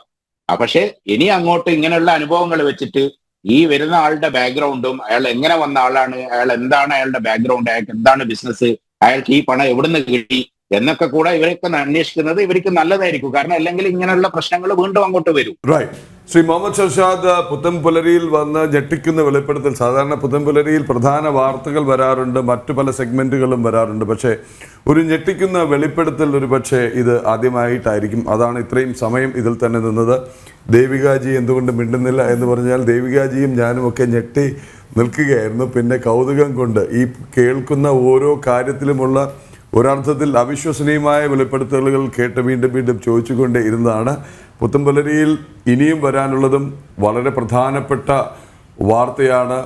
സംസ്ഥാനത്തെ ഞെട്ടിച്ചുകൊണ്ട്, അതായത് മുഖ്യമന്ത്രി പിണറായി വിജയൻ്റെയും CPM-ൻ്റെയും ഏറ്റവും അടുത്തയാളായി അറിയപ്പെടുന്ന, ഏറ്റവും വിശ്വസ്തനായി അറിയപ്പെടുന്ന PV അൻവർ MLA കഴിഞ്ഞ ദിവസം നടത്തിയ വാർത്താ സമ്മേളനത്തിൽ ഞെട്ടിക്കുന്ന ചില ആരോപണങ്ങളാണ് വീണ്ടും ഉന്നയിച്ചത്. ഒന്ന് ഉന്നയിച്ചത് മുഖ്യമന്ത്രിയുടെ പൊളിറ്റിക്കൽ സെക്രട്ടറിക്കെതിരെ, രണ്ട് മുഖ്യമന്ത്രിയുടെ ഏറ്റവും വലിയ വിശ്വസ്തൻ എന്നറിയപ്പെടുന്ന ADGP MR അജിത് കുമാറിനെതിരെയും.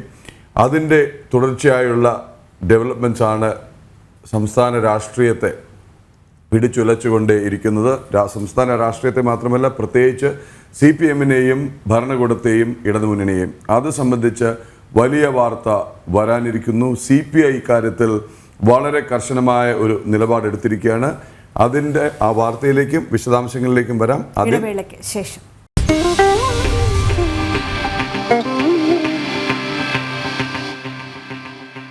തിരികെ വാർത്തകളിലേക്ക് എത്തുമ്പോൾ, ആരോപണം നേരിടുന്ന ADGP MR അജിത് കുമാറിനെ മാറ്റി നിർത്തിക്കൊണ്ടുള്ള സമഗ്ര അന്വേഷണമാണ് CPIയുടെ ആവശ്യം. ഇന്ന് ചേരുന്ന CPI സംസ്ഥാന എക്സിക്യൂട്ടീവ് ഈ വിഷയം ചർച്ച ചെയ്യും. നാളെയാണ് CPM സംസ്ഥാന സെക്രട്ടേറിയറ്റ് യോഗം. CPM സംസ്ഥാന കമ്മിറ്റി അംഗവും മുഖ്യമന്ത്രിയുടെ പൊളിറ്റിക്കൽ സെക്രട്ടറിയുമായ P ശശിക്കെതിരെ PV അൻവർ MLA പാർട്ടി സെക്രട്ടറിക്ക് നൽകിയ പരാതിയായിരിക്കും പ്രധാന ചർച്ചാ വിഷയം. വിവരങ്ങളുമായി അഖിൽ പാലോട്ടുമഠം ചേരുകയാണ്. അഖിൽ, കഴിഞ്ഞ കുറച്ച് ദിവസങ്ങളായി ഏറ്റവും കൂടുതൽ കത്തി നിൽക്കുന്ന ഒരു വിഷയം തന്നെയാണ് ഇന്ന് CPI ചർച്ച ചെയ്യുക എന്ന് തന്നെയാണ്. കാരണം ഇനിയും ഈ വിഷയത്തിലൊരു ചർച്ച ഉണ്ടായില്ലെങ്കിൽ, അല്ലെങ്കിൽ പാർട്ടിയുടെ ഭാഗത്ത് നിന്ന് ഒരു മുൻകരുതൽ, അല്ലെങ്കിൽ ഇതുമായി ബന്ധപ്പെട്ടുള്ള ചർച്ചകൾ മുന്നോട്ട് വന്നില്ല എങ്കിൽ പ്രശ്നം രൂക്ഷമാകുമെന്നുള്ള സാഹചര്യത്തിൽ തന്നെയല്ലേ ഇന്ന് ഈ യോഗം ചേരുന്നത്?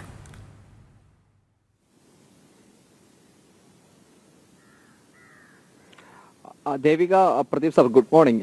CPIയെ സംബന്ധിച്ചിടത്തോളം ഒരു തിരുത്തൽ ശക്തിയായി LDF-ൽ എല്ലാ കാലത്തും പ്രവർത്തിച്ച ഒരു സംഘടനയാണ് CPI എന്ന് പറയുന്നത്. അത് വെളിയം ഭാർഗവന്റെ കാലത്തായാലും ചടയം ഗോവിന്ദന്റെ കാലത്തായാലും അതിനുശേഷം ഇങ്ങോട്ട് എല്ലാ സെക്രട്ടറിമാരുടെ കാലത്തായാലും അതൊരു LDF-നകത്തെ തിരുത്തൽ ശക്തിയായി നിന്ന ഒരു പാർട്ടിയാണ് CPI എന്ന് പറയുന്നത്. പക്ഷെ അതിൽ ഏറ്റവും കൂടുതൽ വിമർശനം കേട്ടത് ഒന്നാം പിണറായി സർക്കാരിന്റെ കാലത്ത് കാനം രാജേന്ദ്രൻ CPIയുടെ സംസ്ഥാന സെക്രട്ടറി ആയിരിക്കുന്ന സമയത്താണ്. ചില കാര്യങ്ങളിൽ പിണറായിയോടൊപ്പം അഡ്ജസ്റ്റ് ചെയ്ത് പോയി എന്ന വലിയ വിമർശനം കേൾക്കേണ്ടി വന്നു. പക്ഷേ ഇപ്പോൾ ആദ്യം തന്നെ ഇതിലൊരു പ്രതികരണം നടത്തിയിരിക്കുന്നത് CPIയുടെ സംസ്ഥാന സെക്രട്ടറിയായ ബിനോയ് വിശ്വമാണ്. അദ്ദേഹം പറഞ്ഞത് ഇത്തരത്തിൽ ഏതെങ്കിലും ഒരു കുറ്റവാരൂപിതരായ ഉന്നതർ ഉണ്ട് എങ്കിൽ അത് നടപടിയെടുക്കുക എന്നുള്ളത് സർക്കാരിന്റെ ഉത്തരവാദിത്തമാണ് എന്നതാണ് അദ്ദേഹം കഴിഞ്ഞ ദിവസം ഈ സംഭവം ഉണ്ടാകുമ്പോൾ തന്നെ ആദ്യ പ്രതികരണം ഉണ്ടാകുന്നത്. ADGP-യെ മാറ്റി നിർത്തിക്കൊണ്ട് ഇടത് MLA തന്നെ ഉന്നയിച്ച ആരോപണങ്ങൾ, അത് അദ്ദേഹം ഇന്നലെയും കൂടി സൂചിപ്പിച്ചതാണ്. അൻവർ ഉയർത്തിയ ആരോപണങ്ങൾ ഗൗരവമുള്ളതാണ്.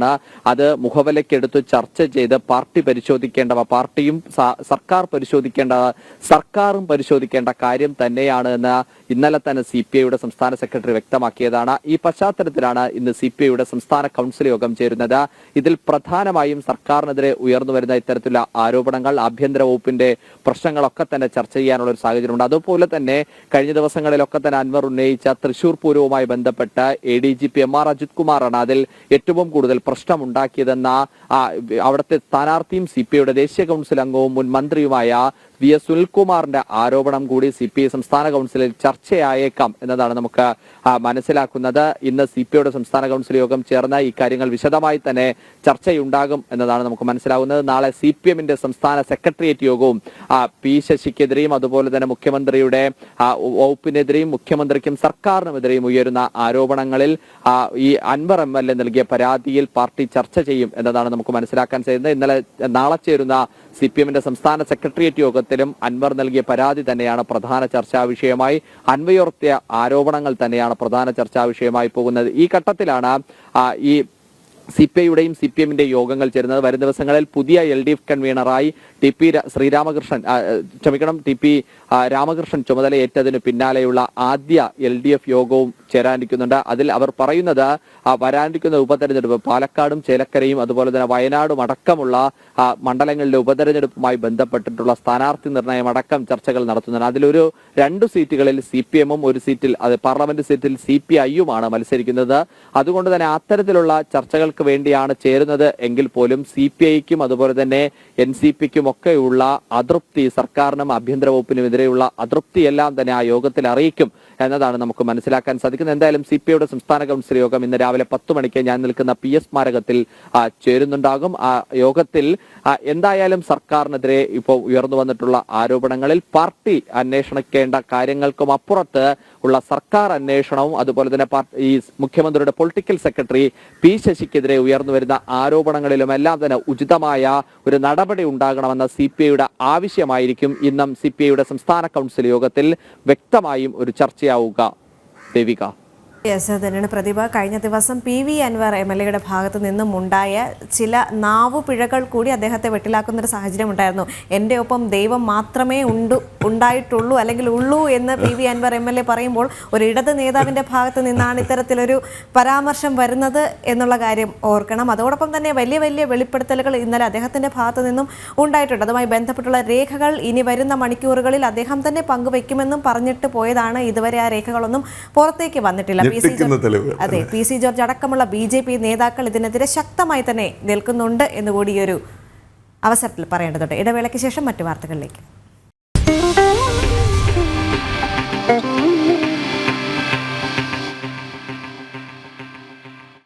പ്രതിസന്ധികൾക്ക് മീതെ ചിറകു വിരിച്ചു പറന്ന മലയാളികളുടെ മിന്നൽ മുരളി ഏതൊരു സാധാരണക്കാരനെയും കരയിക്കുന്ന ശാരീരിക വൈകല്യങ്ങളെയും കണ്ടു ശീലിച്ചത് നിറച്ചിരിയോടെയാണ്.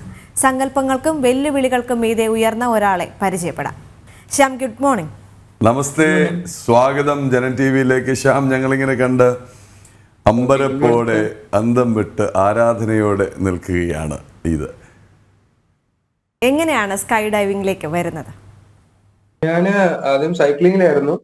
പക്ഷേ ലൈഫിൽ അതിലൊരു ഒരു പാരാളിമ്പിക്കിലൊക്കെ പോകണം എന്നുള്ള ആഗ്രഹത്തോടെയാണ് നിന്നിരുന്നത്. പക്ഷെ അതിന് കഴിയാതെ വന്നപ്പോഴാണ് ഞാൻ പിന്നെ ലൈഫ് ലൈക്ക് ഈ ട്രാൻസ്പ്ലാന്റേഷനിലൂടെ പോവുകയും അതിനൊക്കെ ശേഷം പിന്നെ ലൈഫിൽ വേറെ ഹോപ്പൊന്നും ഇല്ലാത്തൊരു പോയിന്റിലാണ് ഞാൻ എക്സ്ട്രീം, അതായത് ഞാൻ സ്പോർട്സിൽ നിന്ന് എക്സ്ട്രീം സ്പോർട്സിലോട്ട് വരുന്നത്.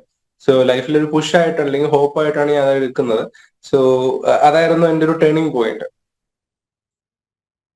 യെസ്, അത് തന്നെയാണ്. 16 വയസ്സ് മുതൽ ഇതിന് പിന്നാലെയാണെന്ന് കേട്ടു. ആരൊക്കെയായിരുന്നു വീട്ടിൽ സപ്പോർട്ടുണ്ടോ അല്ലെങ്കിൽ സുഹൃത്തുക്കളാണോ ഈ ഒരു വഴിയിലേക്ക് എത്താൻ കൂടുതൽ പ്രചോദനമായത്? ഇല്ലില്ല, 16 വയസ്സ് വരെ അല്ല. ഞാൻ ട്രാൻസ്പ്ലാന്റേഷൻ കഴിഞ്ഞതിന് ശേഷം 16ഓളം സർജറി എനിക്ക് ബോഡി ചെയ്തിട്ടുണ്ടെന്നാണ് ഉള്ളത്.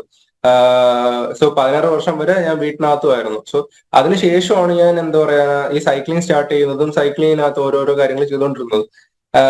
ഇനി മുന്നോട്ട് ലൈക്ക് ഇനി മുന്നോട്ടല്ല, ഇതിന് മുന്നേ ലൈക്ക് ഒരു ട്രാൻസ്പ്ലാന്റേഷൻ കഴിഞ്ഞ് എനിക്ക് ഒരു 8 മാസം ആയപ്പോഴത്തേക്ക് ഞാൻ സ്വന്തമായിട്ട് തന്നെ ഈ 8 മാസത്തിനിടയിൽ ഒത്തിരി ഈ പറഞ്ഞ ഡിപ്രഷനിലൂടെ പോവുകയും അല്ലെങ്കിൽ എക്സ്ട്രീം ആയിട്ട് ഒരു സൂയിസൈഡ് ടെൻഡൻസിയിലൂടെ പോവുകയൊക്കെ ചെയ്തുകൊണ്ടിരുന്നപ്പോഴാണ് ലൈഫിനി മതിയാക്കുന്നതിനേക്കാളും നല്ലത് ഞാൻ എന്തെങ്കിലും ചെയ്യുന്നതാണെന്നുള്ളൊരു തോന്നലിനാണ് ഈ ഒരു ചോയ്സോട്ട് എടുക്കുന്നത്. അങ്ങനെയാണ് പിന്നെ ഇതിന്റെ പുറകിൽ USPക്ക് കോൺടാക്ട് ചെയ്യുന്ന ഞാൻ തന്നെയായിരുന്നു. 160ഓളം മെയിൽസ് അയച്ചു. അതിന് അവർക്ക് കോൺടാക്ട് ചെയ്യാൻ ഒരു കോൺടാക്ട് കിട്ടി. അങ്ങനെ ആ രീതിയിലാണ് ഞാൻ അവരെ കൊണ്ട് ലൈക്ക് ആദ്യം എനിക്ക് റിജക്ഷൻ ആണ് ഉണ്ടായത്. കാര്യം ഇതൊരു എക്സ്ട്രീം സ്പോർട്സ് ആണ്. സോ ഈ ഒരു സ്പോർട്സിൽ ഇത്രയും ചലഞ്ചീവ് ആയിട്ടുള്ള ഒരാളാണ്, ലൈക്ക് ഫിസിക്കലി ഇത്രയും ചലഞ്ചീവാണ്. അങ്ങനെ ഒരു സംഭവം ഉള്ളപ്പോഴത്തേക്ക് അവർക്ക് അക്സെപ്റ്റ് ചെയ്യത്തില്ല.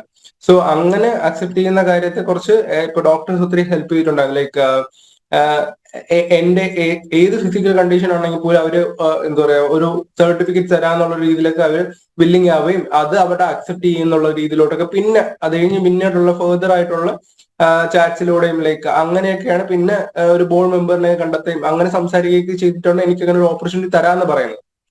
പിന്നെ നെക്സ്റ്റ് ഒരു ഡ്രോപ്പ് സോൺ കണ്ടെത്തുകയും അവിടെ പോയി ട്രെയിൻ ചെയ്യാനും വേണ്ടിയിട്ട് പിന്നെ അടുത്ത സ്റ്റെപ്പോടെ ഞാൻ ഈ പറഞ്ഞ മെയിൽസും കാര്യങ്ങളൊക്കെ ഒരു രീതിയിൽ കോൺടാക്ട് ചെയ്ത് ഞാൻ തന്നെയാണ് ചെയ്തതും ഞാൻ തന്നെയാണ് പോകുന്നത്. ഞാൻ അപ്പോഴും എനിക്ക് ഇങ്ങനെ ഫ്രണ്ട്സും കാര്യങ്ങളൊന്നും ഇല്ലായിരുന്നു. സോ ആ രീതിയിലാണ് ഞാൻ പൊയ്ക്കൊണ്ടിരുന്നത്. ലൈഫിൽ മൊത്തം ഒരു ഒറ്റയ്ക്കുള്ള ജീവിതമായിരുന്നു. സോ വീട്ടിലും എനിക്ക് അങ്ങനെ ആരുടെ സംസാരിക്കാൻ പറ്റുന്ന ഒരു സ്റ്റേജ് അല്ലായിരുന്നു. പിന്നെ ഞാനിത് കിട്ടിയതിന് ശേഷം ലൈക്ക് ഞാൻ പുറത്ത് പോകുന്നുണ്ടെന്ന് ഞാൻ പറയുമ്പോഴാണ് ഞാൻ അമ്മ അടുത്ത് പറയുന്നത് ഞാൻ ഇങ്ങനെ ഒരു കാര്യം ചെയ്യാൻ വേണ്ടി പോവുകയാണെന്ന് ഞാൻ പറയുന്നത്. സോ ഇതായിരുന്നു ടേണിംഗ് പോയിന്റ്. ശ്യാം, ഇത് മലയാളികൾക്ക് അതല്ലെങ്കിൽ പലർക്കും അത്ര സുപരിചിതമല്ലാത്തൊരു മേഖലയാണ്. കാര്യം സ്കൈ ഡൈവിംഗ് എന്ന് പറയും നമ്മൾ സിനിമയിൽ കാണാറുണ്ട്, അതല്ലെങ്കിൽ ഏതെങ്കിലുമൊക്കെ വീഡിയോകളിൽ കാണാറുണ്ടെങ്കിലും 1-2 പുതിയ ടേംസ് ആണ് ഒരു സാധാരണ പ്രേക്ഷകനെ സംബന്ധിച്ച് ശ്യാം ഇപ്പോൾ അവതരിപ്പിച്ചത്. 1 എക്സ്ട്രീം സ്പോർട്സ്, 2 സ്കൈ ഡൈവിംഗ്. ഇത് രണ്ടും ഒന്ന് പറയൂ. കാര്യം ആൾക്കാർ ഒരുപക്ഷെ ഇതേക്കുറിച്ച് അറിയും. എക്സ്ട്രീം സ്പോർട്സ് എന്നൊരു സ്പോർട്സ് ഉണ്ടെന്ന് ഒരു സാധാരണ പ്രേക്ഷകൻ ഒരുപക്ഷെ തിരിച്ചറിയുന്നുണ്ടാവില്ല. അതിൽ തന്നെ സ്കൈ ഡൈവിങ്ങിനൊരു സ്കോപ്പ് ഉണ്ട്, അല്ലെങ്കിൽ ഒരു സ്പോർട്സ് ഇനമാണ്, അതല്ലെങ്കിൽ ഒരു ഹോബിയാണ് എന്നുള്ളത്. 3, ഇനി മറന്നു പോകുന്നതിന് മുമ്പ് ഹാറ്റ്സ് ഓഫ്. അത്തരം ഒരു ഡിപ്രഷനിലേക്ക് പോയ ഒരാൾ വരുന്നൊരു കുതിപ്പ് പലർക്കും ഇതൊരു പാഠത്തിനപ്പുറം യുവതലമുറയ്ക്ക് ഏറ്റവും കൂടുതൽ ഒരു എക്സാമ്പിൾ തന്നെയാണ് ശ്യാംകുമാറിന്റെ ജീവിതം എന്ന് പറയേണ്ടതുണ്ട്. കാരണം ചെറിയ ഒരു കാര്യം വരുമ്പോൾ, അല്ലെങ്കിൽ അച്ഛനോ അമ്മയോ വഴക്ക് പറഞ്ഞു എന്ന് പറയുമ്പോൾ തന്നെ ഓടി പോയി ആത്മഹത്യ ചെയ്യുന്ന ഒരു സമൂഹം ഇന്ന് നമ്മുടെ കേരളത്തിലുണ്ട് എന്ന് പറയേണ്ടതുണ്ട്. ഈ ഒരു അവസ്ഥയിൽ, അല്ലെങ്കിൽ ഇത്രത്തോളം പരിമിതികളെ എല്ലാം മറികടന്നുകൊണ്ടാണ് ശ്യാംകുമാർ ഇപ്പോൾ വിജയത്തിന്റെ കൊടി പാറിച്ചിരിക്കുന്നത്. എക്സ്ട്രീം ആയിട്ട്. ഇതൊരു എക്സ്ട്രീം സ്പോർട്സ് എന്ന് പറയാനുള്ള കാരണം എന്ന് പറഞ്ഞു കഴിഞ്ഞാൽ ഇതിൽ ഡെത്ത് റേറ്റ് അധികമാണ്. ലൈക്ക് ഇതൊരു ഒറ്റയ്ക്ക് ചെയ്യുന്ന സ്പോർട്സ് ആണ്. ഇത്രയും ഹൈറ്റിൽ നമ്മൾ ജമ്പ് ചെയ്യുന്നതാണ്. സോ ഇൻ ബിറ്റ്വീൻ ഇപ്പം എനിക്ക് 6 ജമ്പോളം ഞാൻ ചെയ്തിട്ടുണ്ടായിരുന്നു. ഇതിനിടയിൽ 3 പ്രാവശ്യം ഞാൻ മരിക്കാനുള്ളതായിരുന്നു. കാര്യം പാരഷൂട്ട് കാലിൽ കുരുങ്ങുന്ന ഒരു സിറ്റുവേഷൻ ഉണ്ടായിരുന്നു. ആ സിറ്റുവേഷൻ ഒരു 4000 ഫീറ്റിൽ നിന്ന് 12 സെക്കൻഡിൽ തറയിൽ ക്രാഷ് ലാൻഡ് സിറ്റുവേഷൻ ഉണ്ടായിരുന്നു. ക്രാഷ് ലാൻഡ് ആവുന്ന സിറ്റുവേഷൻസ് ഉണ്ടായിരുന്നു. പിന്നെയും വേറെ ലൈൻ ട്വിസ്റ്റ് ആയിട്ടുള്ള മാൽ ഫംഗ്ഷൻസ് ഉണ്ടായിരുന്നു.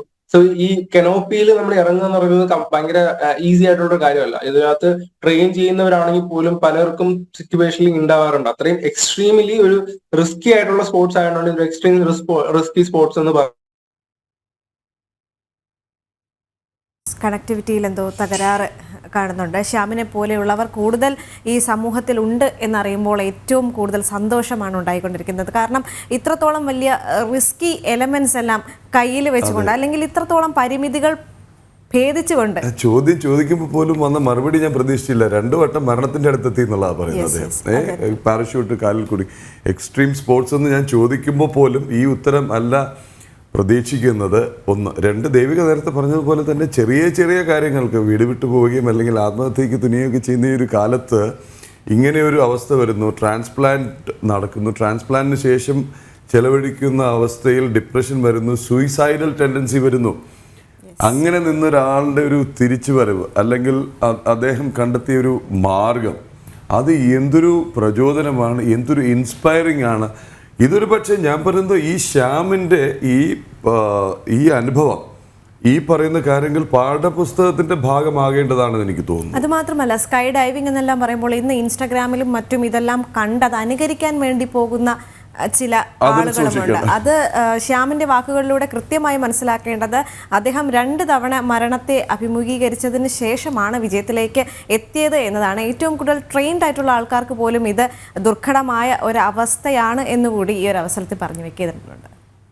എന്തായാലും നമുക്കൊരു ഇടവേളയിലേക്ക് പോകണം. ഇടവേളയിലേക്ക് ശേഷം ഇന്ന് അതിഥികൾ അടുത്ത അതിഥി വരികയാണ്. ഇന്ന് അധ്യാപക ദിനമാണ്. അധ്യാപക ദിനത്തിൽ വരാവുന്ന ഏറ്റവും ഉചിതനായ ഒരു അതിഥി നമ്മളെ കാത്തിരിപ്പുണ്ട്. ഒരു മൾട്ടി ഫാസറ്റഡ് എന്നൊക്കെ പറയാവുന്ന അദ്ദേഹം സിവിൽ സർവീസ് എന്ന് പറഞ്ഞാൽ സിവിൽ സർവീസ് ഉദ്യോഗസ്ഥനാണ്, IAS ഉദ്യോഗസ്ഥനാണ്, മുൻ ചീഫ് സെക്രട്ടറിയാണ്, മലയാളം സർവകലാശാല വൈസ് ചാൻസലർ ആയിരുന്നു, സാഹിത്യകാരാണ്, കവിയാണ്, പാട്ടെഴുത്തുകാരനാണ്, സകലകലാ വല്ലഭൻ എന്ന് പറഞ്ഞാൽ അദ്ദേഹം, പിന്നെ നർമ്മം, സെൻസ് ഓഫ് ഹ്യൂമർ എന്ന് പറഞ്ഞാൽ അവിടെ കണ്ടുപഠിക്കണം. എന്തായാലും അദ്ദേഹത്തിലേക്ക് വരാം. കേരള ക്രിക്കറ്റ് ലീഗ് യുവതാരങ്ങൾക്ക് വലിയ അവസരമാണ് നൽകുന്നതെന്ന് മുൻ ഇന്ത്യൻ താരം ശ്രീശാന്ത്. തൻ്റെ കൂടി ഉടമസ്ഥതയിലുള്ള ഏരീസ് കൊല്ലം സെയിലേഴ്സ് മികച്ച പ്രകടനം കാഴ്ചവെക്കുന്നതിൽ സന്തോഷമുണ്ടെന്നും ശ്രീശാന്ത് ജനൻ TV പറഞ്ഞു. കാര്യവട്ടം സ്റ്റേഡിയത്തിൽ നിന്ന് M. നിഖിൽ കുമാർ തയ്യാറാക്കിയ റിപ്പോർട്ട് കാണാം. കേരള ക്രിക്കറ്റ് ലീഗിൽ മിന്നും പ്രകടനം കാഴ്ചവെക്കുന്ന ടീമാണ് ഏരീസ് കൊല്ലം സെയിലേഴ്സ്. ടീമിന്റെ ഉടമകളിൽ ഒരാളും ടീമിന്റെ ബ്രാൻഡ് അംബാസഡറും ആയ ശ്രീശാന്ത് നമ്മോടൊപ്പം ചേരുന്നുണ്ട്. ശ്രീ, KCL ആരംഭിച്ചിരിക്കുകയാണ്. യുവതാരങ്ങൾക്കൊരു പ്ലാറ്റ്ഫോം, അത് കൊല്ലം ടീമിലെ താരങ്ങൾ മികച്ച രീതിയിൽ വിനിയോഗിക്കുന്നുണ്ട്. തീർച്ചയായിട്ടും ഏരീസ് കൊല്ലം സെയിലേഴ്സിന്റെ ഭാഗമായി ഒരുപാട് സന്തോഷം. അതും എന്താ പറയുക, ഓണേഴ്സിനേക്കാളും കൂടുതൽ എനിക്ക് തോന്നുന്നു ബ്രദർഹുഡാണ് നമ്മുടെ ടീമിൽ. അത് ആ ഫാമിലി അറ്റ്മോസ്ഫിയറാണ്. അത് വളരെ ഇമ്പോർട്ടൻ്റ് ആണ് ഏതൊരു ടീമിലും. മിക്ക ലെജൻസും ക്രിക്കറ്റേഴ്സ് പറയുന്ന പ്രോസസ്സിൽ ഫോക്കസ് ചെയ്യണമെന്നാണ്. നമ്മുടെ കംപ്ലീറ്റ് അഡ്മിനിസ്ട്രേഷൻ സൈഡ് നോക്കിയാലും they are in love with the game. അത് വളരെ ഇമ്പോർട്ടൻ്റ് ആണ്. നമ്മളെ ക്രിക്കറ്റിനെ സ്നേഹിക്കുന്ന കുറേ ആളുകളുള്ള ഓണർഷിപ്പ് വരുമ്പം it makes a lot of difference. ഒരു പ്ലേയേഴ്സിൻ്റെ മൈൻഡ് സെറ്റ് അണ്ടർസ്റ്റാൻഡ് ചെയ്യാൻ വളരെ ഇമ്പോർട്ടൻ്റ് ആണ്. അപ്പം അതിൽ എല്ലാ ടീമും നല്ലതാണ്. പക്ഷേ എൻ്റെ ഒരു പേഴ്സണലി ഞാൻ ഉണ്ടോ മാത്രമല്ല, ഇപ്പം ഈ സെയിം ടീമിൻ്റെ കൂടെയാണ് എനിക്ക് സിംബാബ്വെ ആഫ്രോ T10 കളിക്കാൻ അവസരം കിട്ടിയത് ലാസ്റ്റ് ഇയർ. അപ്പം ഒരു മലയാളി അഡ്മിനിസ്ട്രേഷൻ കംപ്ലീറ്റ് ചെയ്യുന്ന ഒരു സിംബാബ്വെ ടൂറിൽ എനിക്ക് കളിക്കാൻ പറ്റി. അപ്പോൾ അവർ തന്നെയാണ് ഈ ടീം. അപ്പം അത്രയും വിശ്വാസം ഉണ്ടായിരുന്നു. അതുകൊണ്ടാണ് ആ വിശ്വാസം നമ്മുടെ പ്ലേയേഴ്സ് അതിലും ബെറ്റർ ആയിട്ട് ചെയ്യുകയാണ്. അപ്പം God's grace we are doing extremely well. മിന്നൽ പ്രകടനമാണ്. ബട്ട് അത് കണ്ടിന്യൂ ചെയ്യും. ടൂർണമെന്റ് ജയിക്കുന്നവരെ വിൽ കീപ് കണ്ടിന്യൂയിങ്. ഈ ടൂർണമെന്റ് മാത്രമല്ല, അഹങ്കാരം കൊണ്ട് പറയണല്ല, but it's all about the process and believing in yourself. Only plan A മാത്രമാണ് ഞങ്ങൾക്കുള്ളൂ, പ്ലാൻ ബി ഇല്ല. രണ്ട് മത്സരങ്ങളിലും ടീമിന്റെ വിജയം ആധികാരികം എന്ന് പറയാൻ സാധിക്കും. എങ്ങനെ അവരുടെ ഒരു പ്രകടനത്തെ നോക്കുകയാണെന്ന്? തീർച്ചയായിട്ടും അഭിഷേക് എന്ന് പറഞ്ഞൊരു എന്താ പറയുക ഇതിഹാസം തന്നെ പറയാം. കാരണം ഈസ് ഡൂയിങ് എക്സ്ട്രീംലി വെൽ. നല്ലൊരു ഡിഫിക്കൽട്ട് വിക്കറ്റിൽ നല്ലോണം നിന്ന് കളിക്കുക. മലയാളി എന്നുള്ളതിൽ ഞാൻ ഭയങ്കര അഭിമാനം കൊള്ളുന്നു. കാരണം പല സ്റ്റേറ്റിലും പ്ലേയേഴ്സ് വരുമ്പോൾ ഒരു ചെറിയ പെർഫോമൻസ് വരുമ്പോൾ അവർ ഇന്ത്യ കളിക്കുന്നു. അപ്പോൾ ഇങ്ങനത്തെ ലീഗും, അതും huge thanks to Calicut association. Calicut association ഇങ്ങനത്തെ ലീഗ് നടത്തുന്നുണ്ട്. അതും അനന്തപുരിയിൽ നടക്കുന്ന ടൂർണമെന്റ് ആകുമ്പോൾ അത് നല്ല വിക്കറ്റിൽ സ്റ്റാർ സ്പോർട്സിലും ഫാൻ ഗോൾഡിലും ലൈവ് നിങ്ങളെപ്പോലുള്ള നല്ല വ്യക്തികൾ ഇതിനെക്കുറിച്ച് സംപ്രേഷണം ചെയ്യുന്നു. അപ്പോൾ അതൊക്കെ വളരെ ഇമ്പോർട്ടൻ്റ് ആണ്. കാരണം ഇവിടുത്തെ മലയാളികളായി ഇപ്പം നമ്മളെപ്പോഴും പണ്ട് ഒരു ടിനുചേട്ടൻ ഉണ്ടായിരുന്നു, പിന്നെ ഞാൻ കളിച്ചു, പിന്നെ ഇപ്പോൾ സഞ്ജു എന്ന് പറയുന്നു. അവരൊന്നും അല്ല. ഇനി ഇതിൽ വരുന്ന എത്രയോ പിള്ളേർ, ഇപ്പോൾ അഭിഷേക് ആണെങ്കിലും ശരി, ഇപ്പോൾ നമ്മുടെ എതിരെ കളിച്ച MD നിതീഷ് ആണെങ്കിലും മുംബൈ ഇന്ത്യൻസിലൊക്കെ കളിച്ചിരുന്ന പയ്യനാണ്. സച്ചിൻ ബേബി പല IPL കളിച്ചതാണ്. അപ്പോൾ വളരെ നല്ല ആസിഫ് ചെന്നൈ CSKയുടെയും RRന്റെയും കൂടെ ഉള്ളതാണ്. അപ്പം നമുക്ക് ഉറപ്പാണ്, ഈ ഒരു കാര്യം എനിക്ക് ഉറപ്പാണ്, കേരള ക്രിക്കറ്റ് ലീഗ് തീരുന്ന കഴിയുമ്പോഴത്തേനും പെർഫോം ചെയ്യുന്ന കുറേ ആളുകളെ ഇന്ത്യൻ പ്രീമിയർ ലീഗിലുള്ള ടീമുകൾക്ക് സെലക്ഷനും കിട്ടും. അതുമാത്രമല്ല, എൻ്റെ ഒരു അഭ്യർത്ഥന ഫുൾ നാട്ടുകാരും വീട്ടുകാരും സ്റ്റേഡിയത്തിൽ വന്ന് സപ്പോർട്ട് ചെയ്യണം. ഒരു ഇന്ത്യൻ ക്രിക്കറ്റേഴ്സിൽ കളിക്കുന്ന മലയാളി ഇല്ലാത്ത കുറേ ക്രിക്കറ്റേഴ്സ് വരുമ്പോൾ ഇവിടെ കളിക്കുന്ന ഇന്ത്യക്ക് വേണ്ടി നിൽക്കണം. ബട്ട് നിങ്ങളുടെ സ്വന്തം അനുജന്മാരും ചേട്ടന്മാരും കളിക്കുന്ന സ്ഥലത്ത് നിങ്ങൾ ദയവ് ചെയ്ത് വന്ന് ഗ്രൗണ്ടിൽ സപ്പോർട്ട് ചെയ്യണമെന്ന് അഭ്യർത്ഥിക്കുകയാണ്.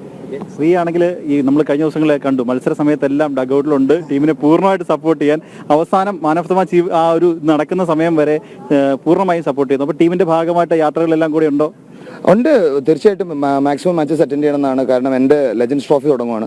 അപ്പോൾ retired legends trophy 20th Star Sports തന്നെയാണ് തുടങ്ങുന്നത്. അപ്പോൾ ഞാൻ ഗുജറാത്ത് ജെയിൻസാണ് കളിക്കുന്നത്. അപ്പോൾ അതിൻ്റെ ഒരു ഭാഗമാണ്. അപ്പോൾ ഇതിൻ്റെ കൂടെ നിൽക്കുമ്പോൾ obviously even I get inspired. Youngsters ആണെങ്കിലും അവരിൽ നിന്നും കുറേ കാര്യങ്ങൾ പഠിക്കാനുണ്ട്. I love to learn. അപ്പം ഇപ്പോൾ ടീം മീറ്റിങ്ങിലാണെങ്കിലും when you listen to other younger cricketers നമ്മൾ കുറേ കാര്യങ്ങൾ പഠിക്കാൻ പറ്റും. അപ്പം എന്തായാലും ഇത്രയും നല്ല എക്സ്പീരിയൻസ് ഉള്ള ക്രിക്കറ്റേഴ്സാണ്. അപ്പോൾ എന്തായാലും അവർ എറിയുന്ന കാര്യങ്ങളൊക്കെ പഠിക്കാൻ പറ്റും, നമ്മൾ ബാറ്റ് ചെയ്യുന്ന സിറ്റുവേഷൻസ് പഠിക്കാൻ പറ്റും. അതുകൊണ്ട് ഞാനൊരു സീനിയർ എന്നുള്ള രീതിയിൽ ഒരിക്കലും അവിടെ ഇരിക്കുന്നില്ല.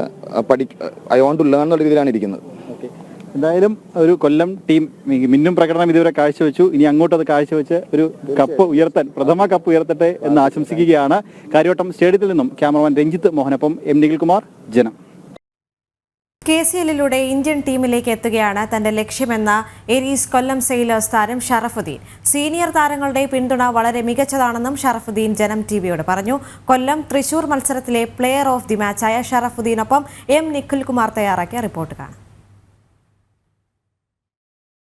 കേരള ക്രിക്കറ്റ് ലീഗിൽ കൊല്ലം തൃശൂർ മത്സരത്തിൽ പ്ലെയർ ഓഫ് ദ മാച്ചായ ഷറഫുദ്ദീനാണ് നമ്മുടെ കൂടെയുള്ളത്. Sharafuddeen player of the match ആയി, എന്ത് തോന്നുന്നു? വളരെയധികം സന്തോഷമുണ്ട്. നമുക്ക് ഓൾറെഡി നല്ല പ്ലാനിങ്ങും തലേദിവസത്തെ നല്ല രീതിയിലുള്ള പ്രിപ്പറേഷനും നമുക്ക് ടീമിന് ഗുണം ചെയ്തിട്ടുണ്ട്. പോരാത്തതിന് സച്ചിൻ ചാൻ്റെ ക്യാപ്റ്റൻസി നമുക്ക് കുറച്ചും കൂടെ ഈസി ആയിരുന്നു കാര്യങ്ങളൊക്കെ. എന്നെ സംബന്ധിച്ചിടത്തോളം എൻ്റെ ജോലി എന്ന് പറഞ്ഞു കഴിഞ്ഞാൽ ഒരു ഫീൽഡിനനുസരിച്ച് നമുക്ക് ബോൾ ചെയ്യുക എന്നുള്ളൊരു ജസ്റ്റ് എക്സിക്യൂട്ട് ചെയ്യുക, അതാണ് റിസൾട്ടിൻ്റെ മെയിനായിട്ടുള്ള ഇത്. ആ പ്ലാനിങ്ങിൻ്റെ ഏറ്റവും വലിയ ഉദാഹരണമായിരുന്നു വിഷ്ണു വിനോദിൻ്റെ വിക്കറ്റ്. അതെ, വിഷ്ണു വിനോദ് ഓൾറെഡി നമ്മൾ തലേദിവസം തന്നെ അതിൻ്റെതായൊരു വിഷ്വലൈസേഷൻ കാര്യങ്ങളൊക്കെ ചെയ്യുന്നുണ്ട്. ഈ ഇന്ന ബാറ്റ്സ്മാൻമാർ അപ്പുറത്ത് കളിക്കുന്നുണ്ട്, അവൻ എന്തൊക്കെ ഷോട്ട്സ് കളിക്കും, ഇതൊക്കെ ഓൾറെഡി അറിയാം. പിന്നെ ഓൾറെഡി നമ്മൾ കേരളത്തിൽ കളിച്ചുകൊണ്ടിരിക്കുന്ന പ്ലെയേഴ്സാണ്, അവർക്ക് ഏതൊക്കെ ഷോട്ട്സ് ഉണ്ട്, ഏതൊക്കെയാണ് അവരെ വീക്ക് പോയിന്റ്, പല കാര്യങ്ങളും ഉണ്ട്. പിന്നെ സച്ചിൻ ചേട്ടൻ കറക്റ്റായിട്ട് ഫീൽഡ് ഇട്ടു, അതിനനുസരിച്ച് ജസ്റ്റ് എക്സിക്യൂട്ട് ചെയ്യേണ്ട കാര്യം മാത്രമേ ഉണ്ടായിരുന്നുള്ളൂ. എനിക്ക് കുറച്ച് ഈസി ആയിരുന്നു കാര്യങ്ങൾ. ഒരുപാട് പ്രഷർ എടുക്കേണ്ട ഒരു ആവശ്യം അവിടെ വന്നിട്ടില്ല. കറക്റ്റ് ഫീൽഡിനനുസരിച്ച് ബോൾ ചെയ്തു, കറക്റ്റ് എറിഞ്ഞു, അടിച്ചു. ആസിഫ് നല്ലൊരു ബ്രില്യൻ ക്യാച്ച്. ഈ KCL പോലൊരു ടൂർണമെന്റ് നിങ്ങൾക്ക് നൽകുന്ന ഒരു സ്പേസ് എത്രത്തോളം വലുതാണ്? വളരെ വലിയ സ്പേസ് തന്നെയാണ്. എന്താ വെച്ച് കഴിഞ്ഞാൽ ആദ്യ കാലഘട്ടങ്ങളിൽ മുസ്താഖ് അലി പോലത്തെ ടൂർണമെന്റ് കേരളത്തിന് വേണ്ടി കളിച്ച് അതിൽ നിന്ന് വേണം നമുക്കൊരു IPL പോലത്തെ ലെവലിലോട്ടൊക്കെ എത്താൻ. അത് എല്ലാവർക്കും ഈസി ആയിട്ട് ചെയ്യാൻ പറ്റുന്ന കാര്യമല്ല. ഇപ്പോൾ ശരിക്കും പറഞ്ഞു കഴിഞ്ഞാൽ ഓൾ പ്ലെയേഴ്സിന് എപ്പോൾ വേണമെങ്കിലും നെക്സ്റ്റ് ലെവലിലോട്ട് പോകാനുള്ള ഒരു ബിഗ്ഗസ്റ്റ് ഓപ്പർച്യൂണിറ്റിയാണ് കേരള ക്രിക്കറ്റ് അസോസിയേഷൻ ഉണ്ടാക്കിയിട്ടുള്ളത്. അതിന് വലിയൊരു താങ്ക്സ് പറഞ്ഞാൽ മതിയാവും. പിന്നെ പല പല IPL ഫ്രാഞ്ചൈസികൾ ഈ മാച്ചസ് കാണും. നല്ല നല്ല എക്സ്ട്രോണറി പെർഫോമൻസ് വന്നു കഴിഞ്ഞാൽ ഉറപ്പായിട്ടും അവർ പിക്ക് ചെയ്യാൻ ചാൻസ് ഉണ്ടെന്ന് തന്നെയാണ് എൻ്റെ മനസ്സ് പറയുന്നത്. കുറച്ചും കൂടെ ഈസി ആയിട്ട് നമുക്ക് മേളിലോട്ട് പോകാനുള്ള ഒരു വലിയൊരു ഓപ്പർച്യൂണിറ്റി തന്നെയാണ് കേരള ക്രിക്കറ്റ് അസോസിയേഷൻ ഉണ്ടാക്കിയിട്ടുള്ളത്. എന്തായാലും അതുവഴി IPL-ലേക്കും അതുപോലെ ഇനി ടീമിലേക്കും എത്തട്ടെ എന്ന് ആശംസിക്കുകയാണ്. എന്തായാലും നമ്മോടൊപ്പം വിശേഷങ്ങൾ പങ്കുവച്ചത് കൊല്ലം ഏരീസ് കൊല്ലം സീലേഴ്സിൻ്റെ ഇന്നത്തെ മത്സരത്തിലെ ആ ഒരു പ്ലെയർ ഓഫ് ദ മാച്ചായ ഷറഫുദ്ദീനാണ്. കാര്യവട്ടം സ്റ്റേഡിയത്തിൽ നിന്നും ക്യാമറമാൻ രഞ്ജിത്ത് മോഹനൊപ്പം നിഖിൽകുമാർ, ജനം. മികച്ച ബാറ്റിംഗ് പ്രകടനത്തിലൂടെ ഓറഞ്ച് ക്യാപ്പ് സ്വന്തമായിരിക്കുകയാണ് ഏരീസ് കൊല്ലം സെയിലേഴ്സ് താരം അഭിഷേക് നായർ. തുടർച്ചയായ രണ്ടാം മത്സരത്തിലും അർദ്ധ സെഞ്ചുറി നേടിയാണ് താരം റൺ വേട്ടക്കാർക്കുള്ള ഓറഞ്ച് ക്യാപ്പ് സ്വന്തമാക്കിയത്. കൊല്ലം തൃശ്ശൂർ മത്സരത്തിൽ മികച്ച പ്രകടനം കാഴ്ചവെച്ചു. ഒരു അർദ്ധ സെഞ്ചുറി പ്രകടനത്തിലൂടെ ഓറഞ്ച് ക്യാപ്പ്, കേരള ക്രിക്കറ്റ് ലീഗിലെ ഓറഞ്ച് ക്യാപ്പ് സ്വന്തമാക്കിയ അഭിഷേക് ജെ നായരാണ് നമ്മുടെ ഇപ്പോൾ. അഭിഷേക്, ഓറഞ്ച് ക്യാപ്പ് സ്വന്തമാക്കിയിരിക്കുകയാണ്. അതെ, വളരെ സന്തോഷമുണ്ട്. ഇങ്ങനെ ഒരു ഓപ്പർച്യൂണിറ്റി കിട്ടിയതും കളിക്കുന്ന ഗ്രൗണ്ടിൽ നമുക്ക് ഫ്ലഡ് ലൈനിലൊക്കെ മാച്ച് കളിക്കാൻ പറ്റുക നല്ലൊരു ഓപ്പർച്യൂണിറ്റിയാണ്. മാക്സിമം യൂട്ടിലൈസ് ചെയ്യാൻ നോക്കുക. ഒരു 50 അർദ്ധ സെഞ്ചുറി നേടി ഈ മത്സരം 66 റൺസ് ഒരു സ്കോറിലേക്ക് എത്തി. അതൊരു ലോ സ്കോറിങ്, അതായത് 102 എന്നൊരു സ്കോർ ചേസ് ചെയ്യുന്നു. അപ്പോൾ ആ ഒരു ചെറിയ ടോട്ടൽ ആയതുകൊണ്ട് തന്നെ ഈസി ആയിരുന്നു ഇന്നത്തെ ഒരു വിക്കറ്റ് കുറച്ച് ട്രിക്കി ആയിരുന്നു. അപ്പം നമ്മുടെ ടീമിന് സ്പെസിഫിക് ആയിട്ടൊരു പ്ലാൻ ഉണ്ടായിരുന്നു, എന്ത് ചെയ്യണം, എപ്പം നമ്മൾ ഡോമിനേറ്റ് ചെയ്യണം, എപ്പം നമ്മൾ കളി കൊണ്ടുപോകണമെന്നൊരു പ്ലാൻ വെളിയിൽ നിന്ന് കറക്റ്റ് മെസ്സേജ് ഉണ്ടായിരുന്നു. അപ്പോൾ അതനുസരിച്ച് ജസ്റ്റ് കളിച്ച് പോയതേ ഉള്ളൂ. സച്ചിൻ ബേബി എന്നൊരു ക്യാപ്റ്റൻ, അദ്ദേഹത്തിൻ്റെ ആ ഒരു നിർദ്ദേശങ്ങൾ അല്ലെ ആ ഒരു ക്യാപ്റ്റൻ മുന്നിൽ നയിക്കുന്ന എങ്ങനെയുണ്ടായിരുന്നു? വളരെ നല്ലൊരു ഇതാണ്. കാരണം ഇത്ര എക്സ്പീരിയൻസ് ആയിട്ട് ഒരു ക്യാപ്റ്റനെ കിട്ടുമെന്ന് വെച്ചാൽ നല്ല ഭാഗ്യമാണ്. ഈ ഉള്ള എല്ലാ ടീമും നോക്കുക, സച്ചിൻ ബേബിയുടെ അണ്ടറിൽ കളിക്കാൻ പറഞ്ഞാൽ വളരെ നല്ലൊരു എക്സ്പീരിയൻസ് ആണ്. കേരള ക്രിക്കറ്റ് ലീഗ് എന്ന് പറഞ്ഞൊരു യുവതാരങ്ങൾക്ക് നിങ്ങൾക്ക് ഒരു വലിയ സ്പേസ് തന്നെയാണ്. അതായത് ഇപ്പോൾ സ്റ്റാർ സ്പോർട്സ് പോലുള്ള ചാനൽ ഇത് ടെലികാസ്റ്റ് ചെയ്യുന്നു, നിങ്ങൾക്ക് IPL-ലേക്ക് ഒരു വഴി തുറക്കുന്നു. അപ്പോൾ എങ്ങനെ നോക്കി കാണുന്നു ഈ ഒരു ടൂർണമെൻറ്റിനെ? ഇവിടുന്ന് എല്ലാവർക്കും പറഞ്ഞ പോലെ തന്നെ കേരളത്തിലുള്ള എല്ലാ യങ്സ്റ്റേഴ്സിനും അത് സീനിയർ കളിച്ചുകൊണ്ടെങ്കിൽ എല്ലാവർക്കും നല്ലൊരു ഓപ്പർച്യൂണിറ്റിയാണ്. ഈ ഒരു പ്ലാറ്റ്ഫോം ഇങ്ങനെ വന്നപ്പം എല്ലാവർക്കും അവരുടെ കഴിവ് തെളിയിക്കാൻ ഒരു ഓപ്പർച്യൂണിറ്റി. അപ്പോൾ അത് മാക്സിമം യൂട്ടിലൈസ് ചെയ്യുക എല്ലാവരും. അപ്പോൾ എന്തായാലും അഭിഷേക് ജെ നായർ, അതായത് കൊല്ലം ഏരീസ് കൊല്ലം സെയിലേഴ്സിൻ്റെ അഭിഷേകാണ് നമ്മുടെ വിശേഷങ്ങൾ പങ്കുവച്ചത്. കാര്യവട്ടം സ്റ്റേഡിയത്തിൽ നിന്നും ക്യാമറമാൻ രഞ്ജിത്ത് മോഹനൊപ്പം നിഖിൽകുമാർ, ജനം. ഇന്ന് അധ്യാപക ദിനമാണ്. അറിവിന്റെ ലോകത്തേക്ക് കൈ പിടിച്ചുയർത്തിയ ഗുരുക്കന്മാരെ ആദരിക്കാനാണ് ഈ ദിനം. അക്ഷരങ്ങളുടെ ലോകത്ത് വെളിച്ചം പകർന്ന എല്ലാ അധ്യാപകരെയും ഓർത്തെടുക്കുന്ന ദിനം കൂടിയാണിന്ന്. അനുഭവജ്ഞാനത്തിന്റെയും പഠനത്തിന്റെയും സിദ്ധിയിലൂടെയാണ് ഏതൊരു അധ്യാപകനും ശിഷ്യർക്ക് വിദ്യ ഉപദേശിച്ച് നൽകുന്നത്. അക്ഷരങ്ങൾ തെറ്റുകൂടാതെ വായിച്ചു തന്നതിനപ്പുറം അനുഭവങ്ങളിലൂടെ നമ്മെ വളർത്തിയെടുക്കുകയായിരുന്നു ഓരോ അധ്യാപകരും. അധ്യാപകനും ഇന്ത്യയുടെ രാഷ്ട്രപതിയും ലോകോത്തര തത്വചിന്തകനുമായിരുന്ന ഡോക്ടർ സർവേപ്പള്ളി രാധാകൃഷ്ണന്റെ ജന്മദിനമാണ് ദേശീയ അധ്യാപക ദിനമായി ആചരിക്കുന്നത്.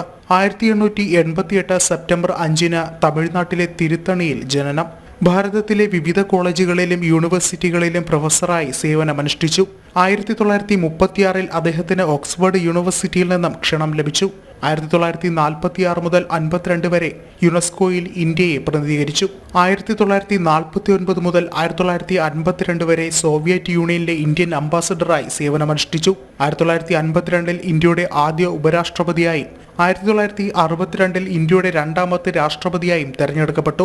നേട്ടങ്ങൾക്കിടയിലും ജീവിതത്തിലുടനീളം അദ്ദേഹം അധ്യാപകനായി തന്നെ തുടർന്നു. 1975 ഏപ്രിൽ 17 ആ മഹാപണ്ഡിതൻ വിടവാങ്ങുന്നത്. പിന്നീടങ്ങോട്ട് അധ്യാപന വൃത്തിയിൽ കടന്നുവരുന്നവർക്കും വിദ്യാർത്ഥികൾക്കും അദ്ദേഹം പ്രചോദനമായി മാറി. ഏതൊരു വിദ്യാർത്ഥിയെയും സാമൂഹ്യ ജീവിയാക്കി മാറ്റുന്നതിൽ ഓരോ അധ്യാപകനും ചെലുത്തുന്ന പങ്ക് എടുത്തു പറയേണ്ടതാണ്.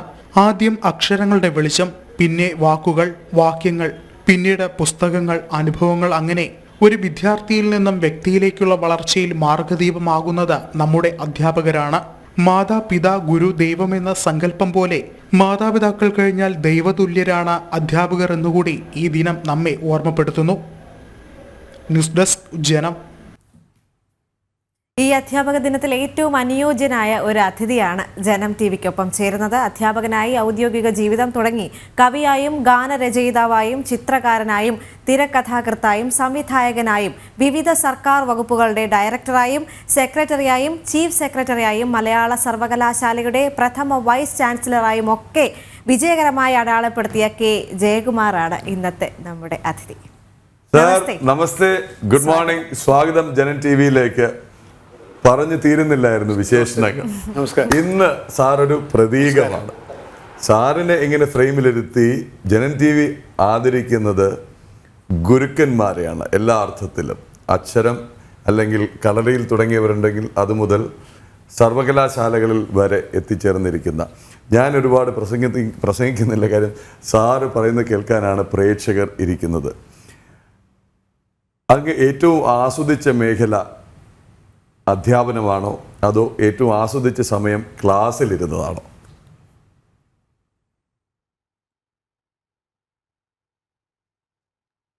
ഞാൻ എൻ്റെ ഒരു ഔദ്യോഗിക ജീവിതത്തിൽ വളരെ കുറച്ച് കാലമേ അധ്യാപകനായിരുന്നുള്ളൂ. ജീവിതം തുടങ്ങുന്നത് അങ്ങനെയാണ്. യൂണിവേഴ്സിറ്റിയിൽ അധ്യാപകനായി, അതിനു മുമ്പ് ചില സ്വകാര്യ സ്ഥാപനങ്ങൾ ട്യൂട്ടോറിയൽ കോളേജിലൊക്കെ പഠിപ്പിച്ചു. പിന്നെ കുറച്ചു കാലം കേരള യൂണിവേഴ്സിറ്റിയിൽ ഒരു ജോലിയായി, പിന്നീട് അധ്യാപകനായി. അങ്ങനെ ഇരിക്കുമ്പോഴാണ് 1978 എനിക്ക് IAS സെലക്ഷൻ കിട്ടി ഞാൻ പോകുന്നത്. കുറച്ചു കാലമേ അധ്യാപകനായിരുന്നുള്ളൂ. അധ്യാപകനായി ജീവിക്കുക എന്നുള്ളത് തന്നെയായിരുന്നു എൻ്റെ യൗവനകാലത്ത് ഉള്ള എൻ്റെ ഒരു കരിയർ ഓപ്ഷൻ എന്നുള്ളത് അത് തന്നെയായിരുന്നു. അധ്യാപകനാവുക അത് തന്നെയാണ്. IASലേക്ക് വന്നത് വഴിമാറി വന്നതാണെന്ന് ഞാൻ പറയുന്നില്ല. അന്നത്തെ ഒരവസ്ഥയിൽ എന്തുകൊണ്ട് IAS എഴുതിക്കൂടാ എന്നൊരു വിചാരമുണ്ടാവുകയും എഴുതുകയും കിട്ടുകയും ചെയ്തു. അങ്ങനെ വന്നു എന്നുള്ളതാണ്. പക്ഷേ ഞാൻ എൻ്റെ ജീവിതയാത്രയിൽ പോയി നിന്ന വഴി എന്നുള്ളത് അധ്യാപകൻ്റെ വഴി തന്നെയാണ്. ഇപ്പോഴും പല കോളേജുകളിലുമൊക്കെ ചെല്ലുമ്പോൾ എനിക്കൊരു ചെറിയ നമ്മൾ ജീവിച്ച് തീർക്കേണ്ടിയിരുന്ന ഒരു വഴി ഇതായിരുന്നല്ലോ, അല്ലെങ്കിൽ ജീവിതം ഇതായിരുന്നല്ലോ എന്നൊക്കെ ചിലപ്പോൾ എനിക്ക് തോന്നും. ഇവിടെ ഒരു അധ്യാപകനായി കഴിഞ്ഞിരുന്നെങ്കിൽ നന്നായിരുന്നു എന്നൊക്കെ തോന്നും. എനിക്ക് നടക്കാതെ പോയ ചില ആഗ്രഹങ്ങളിലൊന്നാണ് ഒരു അധ്യാപകൻ്റെ ജീവിതം. അത് സാരമില്ല. പക്ഷേ പിന്നീട് ഞാൻ ഈ സർവീസിൽ പ്രവേശിച്ചതിന് ശേഷം ഞാൻ ഒരുപാട് വകുപ്പുകളുടെ അധ്യക്ഷനായും സെക്രട്ടറി ആയിട്ടും ഒക്കെ ഇരുന്നെങ്കിലും അധ്യാപകരുമായിട്ടുള്ള ബന്ധപ്പെട്ടുള്ള പ്രവൃത്തി, അതായത് വിദ്യാഭ്യാസ വകുപ്പിൽ ദീർഘകാലം ജോലി ചെയ്തതാണ് ഒരുപക്ഷെ എൻ്റെ സർവീസിലെ ഏറ്റവും റിവാർഡിംഗ് ആയിട്ടുള്ള, ഏറ്റവും എന്ന് നമ്മൾ പറയാറില്ലേ, ഒരു കൃതഹസ്തത തോന്നുന്ന ഒരു മേഖല ഞാൻ ഈ വിദ്യാഭ്യാസ വകുപ്പിലിരുന്ന കാലഘട്ടമാണ്. ഏതാണ്ട് ഒരു വർഷത്തിന് മേലെ പൊതുവിദ്യാഭ്യാസ ഡയറക്ടറായിട്ടും പിന്നീട് ആ സമയത്ത് തന്നെ കുറച്ചു കാലം ഹയർ എഡ്യൂക്കേഷൻ്റെ സെക്രട്ടറി ആയിട്ടും സമാന്തരമായിട്ട് തന്നെ നമ്മുടെ മഹാത്മാഗാന്ധി യൂണിവേഴ്സിറ്റിയുടെ വൈസ് ചാൻസലറായിട്ടും ഒക്കെ ഞാൻ സേവനമനുഷ്ഠിച്ച ഒരു കാലമുണ്ടായിരുന്നു. പിന്നീട് പൊതുവിദ്യാഭ്യാസ സെക്രട്ടറി ആയിട്ട് ഏതാണ്ട് 5.5 വർഷക്കാലം ഞാൻ ഇവിടെ പ്രവർത്തിച്ചു. ആ സമയം എനിക്ക് കിട്ടിയ ഒരു എക്സ്പോഷർ കേരളത്തിൻ്റെയും ഇന്ത്യയുടെയും വിദ്യാഭ്യാസ മേഖലയെപ്പറ്റി, അധ്യാപകരെപ്പറ്റി, അധ്യാപക സംഘടനകളെപ്പറ്റി, ഈ രംഗത്തിൻ്റെ സങ്കീർണതകളെപ്പറ്റി ഒക്കെ തന്നെ എനിക്ക് വളരെ നല്ല ബോധ്യമുണ്ടാകാൻ ആ കാലഘട്ടം വളരെ സഹായിച്ചു. ഇപ്പോഴും ഒരുപക്ഷെ പൊതുസമൂഹവുമായി എന്നെ ബന്ധിപ്പിച്ച് നിർത്തുന്ന ഏറ്റവും വലിയ കണ്ണി അധ്യാപകരാണ് എന്ന് ഉള്ളതാണ് ആ 5-6 വർഷക്കാലത്തെ എൻ്റെ ഔദ്യോഗിക സേവനത്തിൽ നിന്ന് എനിക്ക് കിട്ടിയ ഒരു വലിയ ബഹുമതി. പിന്നീട് ഞാൻ റിട്ടയർ ചെയ്ത ഉടനെ തന്നെ എന്നെ വൈസ് ചാൻസലറാക്കി, മലയാള യൂണിവേഴ്സിറ്റി സ്ഥാപിക്കാനും അവിടെ വൈസ് ചാൻസലറാകാനും. അങ്ങനെയും 5 വർഷം വിദ്യാഭ്യാസ രംഗത്ത് പ്രവർത്തിക്കാൻ എനിക്ക് അവസരം തന്നു. അതുകൊണ്ട് IASലേക്ക് ഞാൻ വന്നുവെങ്കിൽ പോലും എൻ്റെ ഒരു വിദ്യാഭ്യാസത്തോടുള്ള ഒരു പ്രതിപത്തി നശിച്ചിട്ടില്ലെന്ന് മാത്രമല്ല, അത് വർദ്ധിക്കാൻ മാത്രമേ ഔദ്യോഗിക ജീവിതത്തിലെ പ്രവർത്തനങ്ങൾ കൊണ്ട് സാധിച്ചിട്ടുള്ളൂ. അതിനകത്ത് എനിക്ക് വലിയ ചാരിതാർത്ഥ്യവുമുണ്ട്. സാർ, ചോദിക്കാൻ ഒരുപാടുണ്ട് അങ്ങയോടാകുമ്പോൾ. പക്ഷേ അന്നത്തെ ഒരു ബന്ധം അധ്യാപക വിദ്യാർത്ഥി അല്ലെങ്കിൽ ഗുരു ശിഷ്യ, അത് ഒരു വികാരമായിരുന്നു. ഗുരുഭക്തി എന്നുള്ളത് കേവലം ഒരു അലങ്കാരം ആയിരുന്നില്ല, ഗുരുഭക്തി തന്നെയായിരുന്നു. അവിടെ നിന്ന് ഇന്ന് ഇൻസ്റ്റഗ്രാം യുഗത്തിലും സ്മാർട്ട് ക്ലാസ് റൂമിലുമൊക്കെ നമ്മൾ എത്തി നിൽക്കുമ്പോൾ ആ ഒരു സ്പിരിറ്റ് നഷ്ടപ്പെട്ടോ അതോ കാലം മാറിയാലും സാങ്കേതിക വിദ്യ മാറിയാലും അതിന് ഇന്നും ഇടമുണ്ടോ നമ്മുടെ ജീവിതത്തിൽ? അധ്യാപകൻ, വിദ്യാർത്ഥി, ഗുരു ശിഷ്യൻ എന്ന് പറയുന്നതാവും, അല്ലെങ്കിൽ ഗുരു ശിഷ്യ.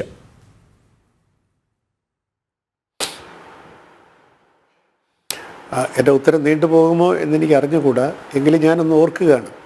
എൻ്റെ ജീവിതത്തിൽ ഇപ്പോഴും നമ്മൾ തിരിഞ്ഞു നോക്കുമ്പോൾ ഒരു വലിയ സന്തോഷവും കടപ്പാടും ബന്ധവും ഒക്കെ നിലനിർത്തുന്ന ചില അധ്യാപകരുണ്ട്. ആ അധ്യാപകരെക്കുറിച്ച് ഓർക്കുമ്പോൾ നമ്മൾ ജീവിതത്തിനോട് തന്നെ കൃതജ്ഞത ഉള്ളവരായി മാറുകയാണ്. ഒന്ന് രണ്ട് പേരെ പറ്റി പറയാതെ പോകുന്നത് ശരിയാവില്ല എന്നെനിക്ക് തോന്നുന്നതാണ്. എനിക്ക് തോന്നുന്നു 5ാം ക്ലാസ് വരെ എന്നെ പഠിപ്പിച്ച അധ്യാപകരെ പറ്റിയൊന്നും എനിക്ക് വലിയ ഓർമ്മയില്ല. കാരണം ഞാൻ പലയിടത്തായിട്ടാണ് പഠിച്ചത്. കുറച്ചു കാലം മണ്ണന്തല ഗവൺമെൻറ് സ്കൂളിലും, പിന്നെ തമിഴ്നാട്ടിലും, പിന്നീട് കരകുളത്ത് ഒരു UP സ്കൂളിലും, പ്രൈമറി സ്കൂളിലും, പിന്നെ തിരിച്ച് മണ്ണന്തലയൊക്കെ വന്ന് അങ്ങനെ എൻ്റെ ഈ 5ാം ക്ലാസ് 1, 2, 3, 4 വിദ്യാഭ്യാസ കാലത്ത് ഏതെങ്കിലും ഒരു അധ്യാപകൻ്റെ സ്വാധീനത്തിൽപ്പെട്ടതായി എൻ്റെ ഓർമ്മയിലില്ല. പക്ഷേ 5ാം ക്ലാസ് തൊട്ടുള്ള വിദ്യാഭ്യാസത്തിൽ എനിക്ക് എൻ്റെ ജീവിതത്തിൽ തന്നെ ഉണ്ടായ ഏറ്റവും വലിയ ഒരു സ്വാധീനം ഈ നാലാഞ്ചിറ സെൻറ്റ് ഗൊരേറ്റി സ്കൂള്. ആ സെൻറ്റ് ഗൊരേറ്റി സ്കൂളിൽ സിസ്റ്റേഴ്സാണ്, ബഥനി സിസ്റ്റേഴ്സാണ് നടത്തുന്നത്. ആ സ്കൂളിൽ 5ാം ക്ലാസ്സിൽ ചെന്ന് ചേർന്ന് ഞാൻ വലിയൊരു ലോകത്തിലേക്ക്, സ്നേഹത്തിൻ്റെ ഒരു ലോകത്തിലേക്ക്, നമ്മളെ കടഞ്ഞെടുക്കുന്ന ഒരു ലോകത്തിലേക്ക് എത്തപ്പെട്ട ഒരു പ്രതീതി.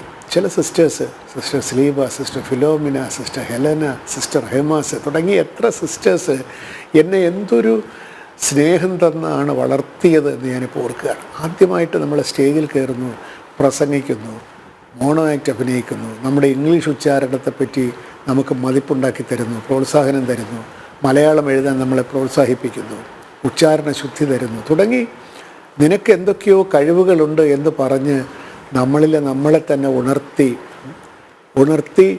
നമ്മുടെ ഒരു കടപ്പാട്, അതൊരിക്കലും ഒരു ജന്മം കൊണ്ട് തീർത്താൽ തീരാത്ത കടപ്പാട് ഈ ബഥനി സിസ്റ്റേഴ്സിനോട്, സെൻറ്റ് ഗൊരേറ്റി സ്കൂളിലെ അധ്യാപികമാരായിരുന്ന ആ സിസ്റ്റേഴ്സിനോട് എനിക്കിപ്പോഴുമുണ്ട്. അത് എത്ര പറഞ്ഞാലും അവസാനിക്കുന്നതല്ല എന്നുള്ളതാണ് വാസ്തവം. പിന്നെ എൻ്റെ ജീവിതത്തെ സ്വാധീനിച്ച 2 അധ്യാപകരെ പറ്റി കൂടെ പെട്ടെന്ന് പറയാം. ഒന്ന്, പിന്നീട് ഞാൻ ഈ മാർ ഇവാനിയസ് കോളേജിൽ പ്രീ ഡിഗ്രിയും അതിനുശേഷം BSc സുവോളജിയും പഠിച്ചു. ആ സമയത്താണ് എനിക്ക് സാഹിത്യത്തിലേക്കുള്ള എൻ്റെ ഒരു പ്രവേശനം വരുന്നത്. അതിൻ്റെ ഏറ്റവും പ്രധാന കാരണക്കാരൻ ഇപ്പോഴത്തെ നമ്മുടെ വളരെ വലിയ എഴുത്തുകാരനായിട്ടുള്ള കേന്ദ്ര സാഹിത്യ അക്കാദമി അവാർഡ് ജേതാവായിട്ടുള്ള ഡോക്ടർ ജോർജ് ഓണക്കൂർ സാറാണ്. സാറ് ഞങ്ങളെ മലയാളം വകുപ്പ് അധ്യക്ഷനായിരുന്നു. മലയാളം എനിക്ക് സെക്കൻഡ് ലാംഗ്വേജാണ്. എങ്കിലും സെക്കൻഡ് ലാംഗ്വേജായിട്ട് മലയാളം പഠിക്കുന്ന ഒരു കുട്ടി വാസ്തവത്തിലൊന്ന് ഉപായത്തിൽ അങ്ങ് പോവുക എന്നുള്ളതേ ഉള്ളൂ, പഠിച്ച് മിനിമം മാർക്ക് വാങ്ങിക്കുക എന്നുള്ളതാണ്. പക്ഷേ ഞാൻ മലയാളം പഠിച്ചപ്പോൾ ഞാനതിനകത്ത് കാണിച്ച ഒരു താല്പര്യത്തെ ഊട്ടി വളർത്തി അതിനെ പ്രോജ്വലിപ്പിച്ച് തനിക്ക് സാഹിത്യത്തിൽ വലിയ അഭിരുചി ഉണ്ട് എന്നെ ബോധ്യപ്പെടുത്തി തന്ന് ആ വഴിക്ക് നടത്തി എന്നെക്കൊണ്ട് BScക്ക് ഞാൻ പഠിക്കുന്ന കാലത്ത് തന്നെ കുമാരനാശാനെക്കുറിച്ച് ഒരു പുസ്തകം എഴുതാൻ പോലും എന്നെ പ്രാപ്തനാക്കി തീർത്തത് നമ്മുടെ ഓണക്കൂർ സാറാണ്. സാറ് എനിക്ക് തന്ന സ്വാതന്ത്ര്യം, പ്രോത്സാഹനം, വിശ്വാസം, അതൊന്നും ഒരിക്കലും നമുക്ക് എഴുതിയോ പറഞ്ഞോ പൂർത്തിയാക്കാൻ സാധ്യമല്ല. സാറിൻ്റെ ലൈബ്രറി, അന്ന് എൻ്റെ വീട്ടിൽ ലൈബ്രറി ഒന്നുമില്ല. ഞങ്ങളിവിടെ ഗ്രാമീണ വായനശാലയിൽ നിന്ന് പുസ്തകം എടുത്ത് വായിക്കും. അമ്മ വലിയ വായനക്കാരിയാണ് എൻ്റെ. അപ്പോൾ അമ്മയ്ക്ക് പുസ്തകം എടുക്കാൻ പോകുമ്പോൾ ഞാനും കൂടെ ഒരു പുസ്തകം എടുക്കുക. ആ വായനയേ ഉള്ളൂ. ഞങ്ങൾക്കങ്ങ് വീട്ടിൽ ലൈബ്രറി ഒന്നുമില്ല. ഇപ്പോൾ നമ്മളിരിക്കുന്ന എൻ്റെ വീട്ടിലെ ലൈബ്രറിയിലാണ്, അത് മറ്റൊരു കാര്യം. അപ്പോൾ അന്ന് സാറിൻ്റെ വീട്ടിൽ നല്ല ലൈബ്രറിയാണ്, ഇഷ്ടമുള്ള പുസ്തകങ്ങൾ വായിക്കാം. അങ്ങനെ സാർ എനിക്ക് തന്ന പ്രോത്സാഹനം, ഇതിനകത്തു നിന്നൊക്കെ നമ്മൾ മനസ്സിലാക്കുന്നത് ഒരു നല്ല അധ്യാപകൻ ആരാണ്? നമ്മളാകാൻ സഹായിക്കുന്ന, നമ്മളിലേക്കുള്ള യാത്രയിൽ നമ്മളെ വഴിതിരിച്ചു വിടുന്ന, വഴിതെറ്റിപ്പോകാതെ നമ്മളിലേക്ക് ഉള്ള യാത്രയിൽ നമുക്ക് തുണയായി നിൽക്കുന്ന, വഴികാട്ടിയായി നിൽക്കുന്ന ഒരു വ്യക്തിയാണ് അധ്യാപകൻ. പിന്നീട് ഒരാളെ കൂടി പറഞ്ഞില്ലെങ്കിൽ അതൊരു ഗുരുതന്ദയാവും. അത് പിന്നീട് ഞാൻ MA ഇംഗ്ലീഷ് പഠിക്കാനായിട്ട് നാഗ്പൂർ യൂണിവേഴ്സിറ്റിയിൽ ആണ് ഞാൻ പഠിച്ചത്. എനിക്കിവിടെ അഡ്മിഷൻ കിട്ടാത്തതുകൊണ്ടാണ് ഞാൻ പോയത്. ആ നാഗ്പൂർ യൂണിവേഴ്സിറ്റിയിൽ പോയപ്പോൾ എനിക്ക് വേണ്ടി ഒരു സീറ്റ് കരുതി വെച്ച്, ഒരു വർഷം നഷ്ടപ്പെട്ടിട്ട് രണ്ടാമത് പോയിട്ട് എനിക്ക് വേണ്ടി ഒരു സീറ്റ് കരുതി വെച്ച ഒരു ഡോക്ടർ PS ശാസ്ത്രി, എനിക്കൊരു മുൻപരിചയവുമുള്ള ആളല്ല. അപ്പോൾ ഞാൻ പോയിട്ട് പറഞ്ഞു, ഞാൻ ഫ്രം കേരള, ഇങ്ങനെ ഇംഗ്ലീഷ് പഠിക്കാൻ വന്നതാണ്, ഇംഗ്ലീഷ് MA പഠിക്കാൻ വന്നതാണെന്ന് ആദ്യം പറഞ്ഞപ്പോൾ എന്നോട് പറഞ്ഞു, യു ആർ ലേറ്റ്, അടുത്ത വർഷം വരൂ, if you are interested I will keep A seat. ഞാൻ കൃത്യമായി അടുത്ത വർഷം ചെന്നപ്പോൾ എനിക്കുള്ള സീറ്റ് വെച്ചിരുന്നു. അദ്ദേഹം ഇംഗ്ലീഷ് സാഹിത്യത്തിലേക്കുള്ള അത്ഭുത വാതിൽ തുറന്നു തന്ന മനുഷ്യനാണ്. മഹാപണ്ഡിതൻ മാത്രമല്ല, നമ്മളായി അംഗീകരിക്കാനുള്ള വലിയ മനസ്സുള്ള ഒരാൾ. നമ്മൾ പറയുന്ന ഏതൊരു വ്യാഖ്യാനത്തെയും അതിൽ വലിയ കഴമ്പുണ്ട് എന്ന് നമ്മൾക്ക് തോന്നിപ്പിക്കുന്ന ഒരാൾ. പിന്നീട് ഞാൻ ആ സ്വഭാവം കണ്ട് നമ്മുടെ അയ്യപ്പ പണിക്കർ സാറിലാണ്. അദ്ദേഹത്തിന് ഒരഭിപ്രായവും വിമതാഭിപ്രായമല്ല, ആ അഭിപ്രായവും സാധ്യമാണ്. അങ്ങനെ നമ്മളെ വ്യത്യസ്തമായി ചിന്തിക്കാൻ, സ്വതന്ത്രമായി ചിന്തിക്കാൻ പ്രേരിപ്പിച്ച കുറേ അധ്യാപകർ എനിക്ക് തന്ന മാനസികമായ ഉത്തേജനമാണ്. എനിക്ക് എന്തെങ്കിലുമൊക്കെ ഒരു ചിന്താപരമായ ഒരു തെളിച്ചമുണ്ടെങ്കിൽ അതിന് കാരണം ഈ അധ്യാപകർ എനിക്ക് തന്ന ആത്മവിശ്വാസമാണ് എന്ന് ഞാൻ പറയും. അറിവിലേക്കുള്ള വഴി, ആത്മവിശ്വാസത്തിലേക്കുള്ള വഴി. ഇപ്പോഴത്തെ അവസ്ഥയെപ്പറ്റി ചോദിച്ചല്ലോ, ഞാൻ ഇപ്പോഴത്തെ അവസ്ഥയെപ്പറ്റി അങ്ങനെ അങ്ങനെ കണ്ണീരൊഴുക്കുന്ന ഒരു വിലാപകാവ്യം രചിക്കുന്ന ആളല്ല. ഓരോ കാലഘട്ടത്തിനും അതിൻ്റേതായിട്ടുള്ള നേട്ടങ്ങളും കോട്ടങ്ങളും ഉണ്ട്. ആ നേട്ടങ്ങളെയും കോട്ടങ്ങളെയും കാലാകാലങ്ങളിലുള്ള സാങ്കേതിക വിദ്യ സ്വാധീനിച്ചു കൊണ്ടിരിക്കും. മണലെഴുത്തിൽ നിന്ന് നമ്മൾ സ്ലേറ്റിൽ നിന്ന് ബോർഡിലേക്കും പിന്നീട് ഇപ്പോൾ ലാപ്ടോപ്പിലേക്കും ഒക്കെ വന്ന് നമ്മൾ പലതരത്തിലുള്ള മാറ്റങ്ങളായി. ഇപ്പോൾ ഫോണുണ്ടെങ്കിൽ മതി, നമുക്ക് മറ്റൊന്നും ആവശ്യമില്ല.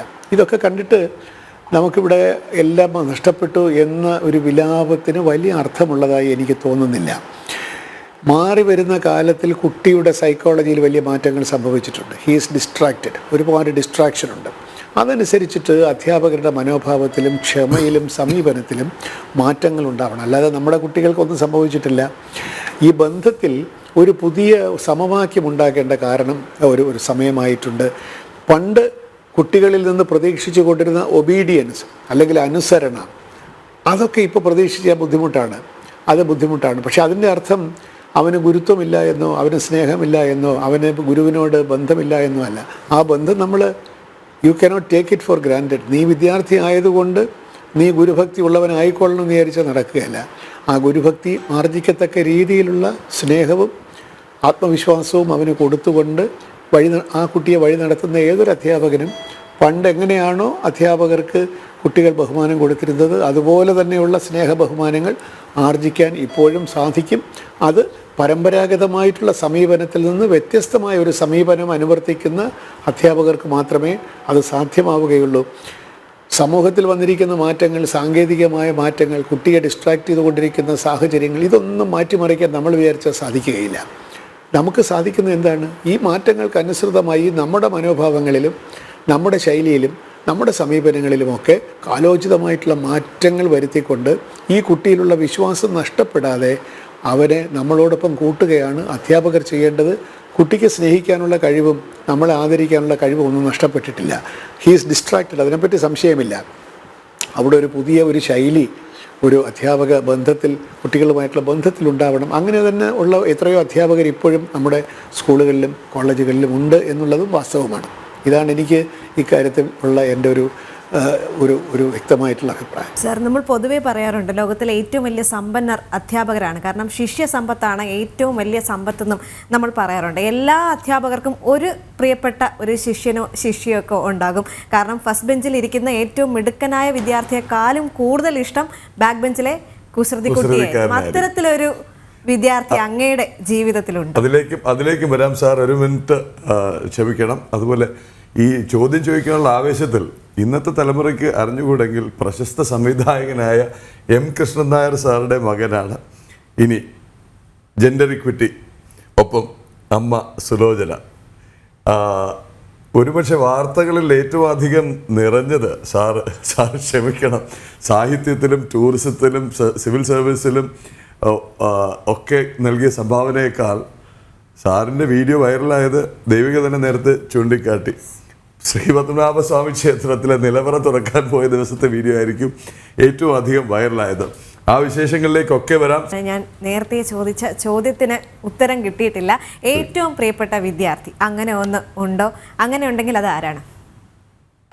എൻ്റെ വിദ്യാർത്ഥികളെ പറ്റി എനിക്ക് ഇപ്പോൾ അങ്ങനെ ഓർത്തെടുക്കാൻ കഴിയില്ല. ഞാൻ പറഞ്ഞാൽ ഞാൻ അധികകാലം അധ്യാപകനായിരുന്നില്ല. പക്ഷേ ഞാനെന്ന് പറയുന്ന വിദ്യാർത്ഥി എൻ്റെ അധ്യാപകർക്ക് പ്രിയങ്കരനായിരുന്നോ ഇല്ലയോ എന്നാണ് ഞാനിപ്പോൾ ആലോചിക്കുന്നത്. ഞാനൊരിക്കലും ഒരു ഫസ്റ്റ് ബെഞ്ചുകാരനുമല്ല, ലാസ്റ്റ് ബെഞ്ചുകാരനുമല്ല, ഒരു മിഡിൽ ബെഞ്ചുകാരനാണ്. വേണ്ടി വന്നാൽ അത്യാവശ്യം കുസൃതിയാവാം, എന്നാൽ വേണ്ടി വന്നാൽ ക്ലാസ്സിൽ ശ്രദ്ധിക്കുകയും ആവാം. അതാണ് നമ്മുടെ ലൈന്. അന്നും ഇന്നും ഒരു മിഡിൽ ബെഞ്ചുകാരനാണ് ഞാൻ. ലാസ്റ്റുമല്ല ഫസ്റ്റുമല്ല. പക്ഷേ ഇപ്പോൾ ഞാൻ ഈ പ്രസംഗങ്ങൾക്കൊക്കെ പോകുന്നത് കൊണ്ട് പല കോളേജുകളിലും സ്കൂളുകളിലും പൂർവ്വ വിദ്യാർത്ഥികൾ ഇപ്പോഴും എന്തൊരാവേശത്തോടു കൂടിയാണ് സംഘടിക്കുന്നത്, പ്രവർത്തിക്കുന്നത് എന്ന് നേരിട്ടറിയാൻ എനിക്ക് സാധിച്ചിട്ടുണ്ട്. ഈ അധ്യാപകരും വിദ്യാർത്ഥികളുമായിട്ടുള്ള ബന്ധത്തിൽ ഊനം തട്ടുന്നു എന്നൊക്കെയുള്ള നമ്മുടെ ഭയത്തിന് യാതൊരു കാര്യവുമില്ല എന്നാണ് ഞാനിപ്പോൾ മനസ്സിലാക്കിയിരിക്കുന്നത്. കാരണം അധ്യാപകർക്ക് അവർ പഠിപ്പിച്ച മിക്കവാറും കുട്ടികളെ അറിയാം. ഫ്രണ്ട് ബെഞ്ചാണെങ്കിലും ശരി, ബാക്ക് ബെഞ്ചായാലും ശരി, ആ കുട്ടിയെ അറിയാം. ആ കുട്ടികളോട് എന്തെന്നില്ലാത്തൊരു സ്നേഹവും എല്ലാ അധ്യാപകരും വച്ചു പുലർത്തുന്നുണ്ട്. എത്രയോ വർഷങ്ങൾക്ക് ശേഷം ഇപ്പോൾ ഞാൻ ഈ മാറിവാ ന്യൂസ് കോളേജിൻ്റെ പൂർവ്വ വിദ്യാർത്ഥി സംഘടനയുടെ പ്രസിഡന്റ് കൂടിയാണ്, അമിക്കോസ്. എത്രയോ വർഷങ്ങൾക്ക് ശേഷം 40 വർഷങ്ങൾക്ക് മുമ്പൊക്കെ ഇവിടുന്ന് പഠിച്ചു പോയവർ ഇപ്പോഴും എന്തോ ഒരു ആവേശത്തോടു കൂടി ഇവിടെ നിന്നാണ് ഞങ്ങൾ ലോകം പഠിച്ചത്, സ്നേഹം പഠിച്ചത് എന്ന് പറഞ്ഞ് തിരിച്ചു വരുന്ന കാഴ്ച കാണുമ്പോൾ ഈ അധ്യാപക വിദ്യാർത്ഥി ബന്ധത്തെ പറ്റിയുള്ള നമ്മുടെ ആശങ്കകളൊക്കെ അസ്ഥാനത്താണ് എന്ന് എനിക്ക് തോന്നിപ്പോവുകയാണ്. അതുകൊണ്ട് പിന്നെ ഞാൻ പഠിപ്പിച്ച കുട്ടികളെ കുറിച്ചല്ല, അങ്ങനെയുള്ള ചില കുട്ടികളുണ്ട് കേട്ടോ. കുറച്ചു കാലം പഠിപ്പിച്ചതിൽ തന്നെ ഇപ്പോഴും നമ്മൾ എവിടെയെങ്കിലുമൊക്കെ റെയിൽവേ സ്റ്റേഷനിലോ പിന്നെ എയർപോർട്ടിലൊക്കെ നിൽക്കുമ്പോൾ സാറെന്നെ പഠിപ്പിച്ചിട്ടുണ്ടെന്ന് പറഞ്ഞു വന്നൊരു കുട്ടി പറയുമ്പോൾ നമുക്ക് എന്തെന്നില്ലാത്തൊരു അഭിമാനം തോന്നാറുണ്ട്. ഞാൻ പഠിപ്പിച്ചിട്ട് നീ നന്നായല്ലേ എന്ന് ഞാൻ കുട്ടിയോട് നമ്മൾ രഹസ്യം ഇങ്ങനെ സരസമായിട്ട് ചോദിക്കും. അപ്പോൾ അത് ഞാൻ പഠിപ്പിച്ചിട്ട് നീ നന്നായല്ലേ എന്നൊരിക്കൽ ഞാനൊരു കുട്ടിയോട് ചോദിച്ചതിന് വളരെ ഇഷ്ടപ്പെട്ടു. അപ്പോൾ അതൊക്കെ ജീവിതത്തിൻ്റെ സൗഭാഗ്യമാണ്. കുറച്ചു കാലമെങ്കിലും പഠിപ്പിക്കാൻ സാധിച്ചു. അത് എനിക്കൊരു വലിയൊരു നൊസ്റ്റാൾജിയാണ്. അപ്പോൾ നൊസ്റ്റാൾജിയിൽ നടക്കാതെ പോയൊരു കാര്യത്തെ പറ്റിയുള്ളൊരു പരിതാപമാണ്. അധ്യാപകനായിരുന്നെങ്കിൽ എന്തുമാത്രം വിദ്യാർത്ഥികൾ ഉണ്ടാകുമായിരുന്നു എന്നൊക്കെ ഞാൻ ഇടയ്ക്ക് വിചാരിക്കും. ഇപ്പോഴും പക്ഷേ എനിക്ക് ഒരുപാട് അധ്യാപക സുഹൃത്തുക്കൾ എവിടെ പോയാലും, പ്രത്യേകിച്ച് അധ്യാപികമാർ DPA ആയിരുന്ന കാലത്തുള്ള ബന്ധം ഇപ്പോഴും ഉണ്ട്. അതൊക്കെ ഒരു വലിയ ബന്ധം തന്നെയാണ്. ജീവിതത്തിലെ ഏറ്റവും വലിയ അനുഗ്രഹം എന്ന് പറയുന്നത് മറ്റുള്ളവർ നമ്മളോട് സ്നേഹത്തോടു കൂടി പെരുമാറുന്നു, അല്ലെങ്കിൽ സ്നേഹത്തോടു കൂടി നമ്മളോട് ഇടപെടുന്നു എന്നുള്ളത് തന്നെയാണ് വാസ്തവത്തിൽ തിരിഞ്ഞു നോക്കുമ്പോൾ ജീവിതത്തിൽ നമുക്ക് നേടാവുന്ന ഏറ്റവും വലിയ നേട്ടമെന്നാണ് എനിക്ക് തോന്നുന്നത്. നമുക്കൊരുപാട് സമ്പത്തും സൗഭാഗ്യമൊക്കെ ഉണ്ട്. പക്ഷേ ആളുകൾ നമ്മളെ കാണുമ്പോൾ തലതിരിച്ചു പോകുന്ന ഒരവസ്ഥയിൽ എന്താണ് ഈ സമ്പത്ത് കൊണ്ടും സൗഭാഗ്യം കൊണ്ടും പ്രസക്തി എന്ന് വേണമെങ്കിൽ ചോദിക്കാം. അപ്പോൾ എന്നെ സംബന്ധിച്ച് ആ അർത്ഥത്തിൽ ഈ അധ്യാപകരുമായിട്ടുള്ള ബന്ധം, പണ്ട് പഠിപ്പിച്ച കുറച്ച് കുട്ടികളുമായിട്ടുള്ള ബന്ധം, അതൊക്കെ തന്നെയാണ് ജീവിതത്തിലെ ഏറ്റവും വലിയൊരു സമ്പത്ത്. അതുകൊണ്ട് അധ്യാപകരും വിദ്യാർത്ഥിയും തമ്മിലുള്ള ബന്ധത്തിൽ എന്തെങ്കിലും വലിയ ഡാമേജ് സംഭവിച്ചു എന്നുള്ള നമ്മുടെ ഒരു നിരീക്ഷണം ശരിയല്ല എന്നാണ് എനിക്ക് തോന്നുന്നത്. അതുപോലെ തന്നെ ഒരു അധ്യാപകൻ ഉള്ളിലുള്ളത് കൊണ്ടാകണം അങ്ങ് സംവിധാനം ചെയ്ത സിനിമ വർണ്ണച്ചിറകുകൾ, അതും കുട്ടികളുടെ സിനിമയാണ്. അതെ, വാസ്തവത്തിൽ ഞാനിപ്പോൾ തിരിഞ്ഞു നോക്കുമ്പോൾ ഞാൻ എന്തിനാണ് ചിത്രം സംവിധാനം ചെയ്തതെന്ന് എനിക്ക് അറിഞ്ഞുകൂടാ, എന്തുകൊണ്ട് അങ്ങനെ ഒരു കഥ എഴുതിയെന്ന് എനിക്ക് അന്ന് അറിഞ്ഞുകൂടാ. പക്ഷേ എനിക്ക് തോന്നുന്നത് എൻ്റെ സെൻട്രൽ മെസ്സേജ് എന്ന് പറയുന്നതും എൻ്റെ ജീവിതത്തിൽ ഞാൻ പുലർത്തിപ്പോകുന്ന ഒരു വിശ്വാസവും, നമ്മളെ മറ്റൊരാളാക്കി മാറ്റാൻ ആര് വിചാരിച്ചാലും സാധ്യമല്ല, നമുക്ക് നമ്മളാകാനേ സാധിക്കും. ഏറ്റവും നല്ലൊരു അധ്യാപകൻ എന്ന് പറയുന്നത്, ഏറ്റവും നല്ല പേരൻ്റ് എന്ന് പറയുന്നതും നമ്മളെ അംഗീകരിച്ചുകൊണ്ട് നമ്മളെ വളർത്തിയെടുക്കാൻ സഹായിക്കുന്ന, പ്രോത്സാഹിപ്പിക്കുന്ന ആളാണ് ഏറ്റവും നല്ല അധ്യാപകൻ, ഏറ്റവും നല്ല ഗുരു, ഏറ്റവും നല്ല പിതാവ് അല്ലെങ്കിൽ മാതാവ്. ആ കഥാപാത്രം തന്നെ അവന് ചിത്രകാരനാണ്, പക്ഷേ ആരും അംഗീകരിച്ചിട്ടില്ല. ഒരു ഒരു പെയിൻറ്റർ വന്നിട്ട് ഇത് പറയുകയാണ്, അല്ലെങ്കിൽ വെളിയിൽ നിന്നൊരാൾ വന്നിട്ട് ഇവൻ്റെ കഴിവ് അംഗീകരിച്ച് ഇവന് കൊടുക്കുന്ന ഒരു ഉയർച്ചയാണ് ആ കഥയിലെ ഒരു മെസ്സേജ് എന്ന് പറയുന്നത്. നമ്മൾ ആരാണോ അത് കണ്ടെത്താൻ നമ്മളെ സഹായിക്കലാണ് ഒരു അധ്യാപകൻ്റെ ജോലി, അധ്യാപകൻ്റെ ധർമ്മം എന്ന് ഞാൻ വിചാരിക്കുന്നു. നമുക്ക് നമ്മളാകാനേ കഴിയൂ. അതാകാതെ മറ്റെന്തൊക്കെയോ ആകാൻ ശ്രമിക്കുമ്പോഴാണ് വിദ്യാഭ്യാസം ഒരു കുട്ടിക്ക് വലിയ ബദ്ധപ്പാടായി മാറുന്നത്. കാരണം അവന് അഭിരുചിയില്ല. ഞാനീ പ്രസംഗിക്കാൻ പോകുമ്പോഴൊക്കെ അധ്യാപകരോടും രക്ഷിതാക്കളോടും പറയുന്നൊരു കാര്യം, ദയവ് ചെയ്ത് നിങ്ങളുടെ കുട്ടികളെ അവരവരാകാൻ അനുവദിക്കുക. ഖലീൽ ജിബ്രാൻ്റെ പ്രസിദ്ധമായിട്ടുള്ളൊരു വാക്യമുണ്ടല്ലോ, your children are not your children, they come through you but they are not of you. നിങ്ങളുടെ സ്വന്തമല്ലത്, നിങ്ങൾക്ക് വളർത്താൻ കാലമേൽപ്പിച്ചിരിക്കുന്നതാണ്. അവർ നിങ്ങളിലൂടെ വന്നു എന്ന് മാത്രമേ ഉള്ളൂ, അവരെ ഓൺ ചെയ്യരുത് എന്ന് പറയുന്ന അർത്ഥത്തിൽ ജിബ്രാൻ്റെ വളരെ പ്രസിദ്ധമായൊരു വാക്യമുണ്ട്. Your children are not your children എന്നാണ്. അത് കാലം നിങ്ങളെ വളർത്താൻ ഏൽപ്പിച്ച കുട്ടിയാണെന്നാണ് എന്ന് പറയുന്ന ഒരു പ്രതീതി, എന്ന് പറയുന്ന ഒരു മനോഭാവത്തോടു കൂടി നമ്മൾ കുഞ്ഞുങ്ങളെ കാണുമെങ്കിൽ കുഞ്ഞുങ്ങൾക്ക് സന്തോഷം, നമുക്ക് സന്തോഷം, ജീവിതത്തിന് അവരുടെ ഏറ്റവും നല്ലത് കിട്ടുകയും ചെയ്യും. അതാണ് ഈ പണ്ട് 80കളിലൊക്കെ പ്രസിദ്ധമായ ഒരു പുസ്തകമുണ്ടല്ലോ, ഈ ജൊനാഥൻ ലിവിങ്സ്റ്റൺ സീഗൾ എന്ന് പറയുന്ന ഒരു പുസ്തകം. അത് ഈ കടൽ പക്ഷികളുടെ കൂട്ടത്തിൽ ഈ ജൊനാഥൻ ലിവിങ്സ്റ്റൺ സീഗൾ എന്ന് പറയുന്ന ഈ സീകളിൽ വ്യത്യസ്തമായി ഉയർന്നു പറക്കാൻ പരിശീലിക്കുന്നവനാണ്. ആ പുസ്തകത്തിൻ്റെ ആമുഖത്തിൽ ആ പുസ്തകം സമർപ്പിച്ചിരിക്കുന്നത്, in every one of us there is a Jonathan Livingston Seagull എന്ന് പറയുന്നത്, നമ്മളിലുള്ള ഒരു ഉയർന്നു പറക്കാൻ ആഗ്രഹിക്കുന്ന ഒരു പക്ഷിയുണ്ട്.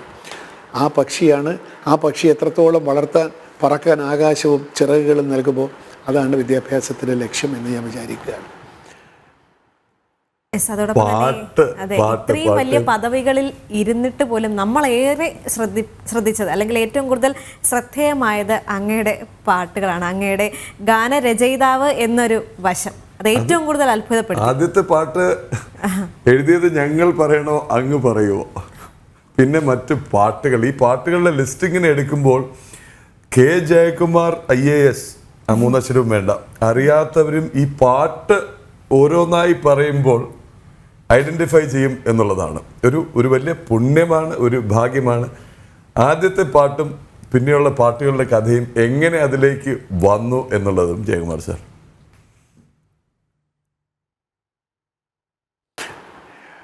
അധികം സമയമില്ല.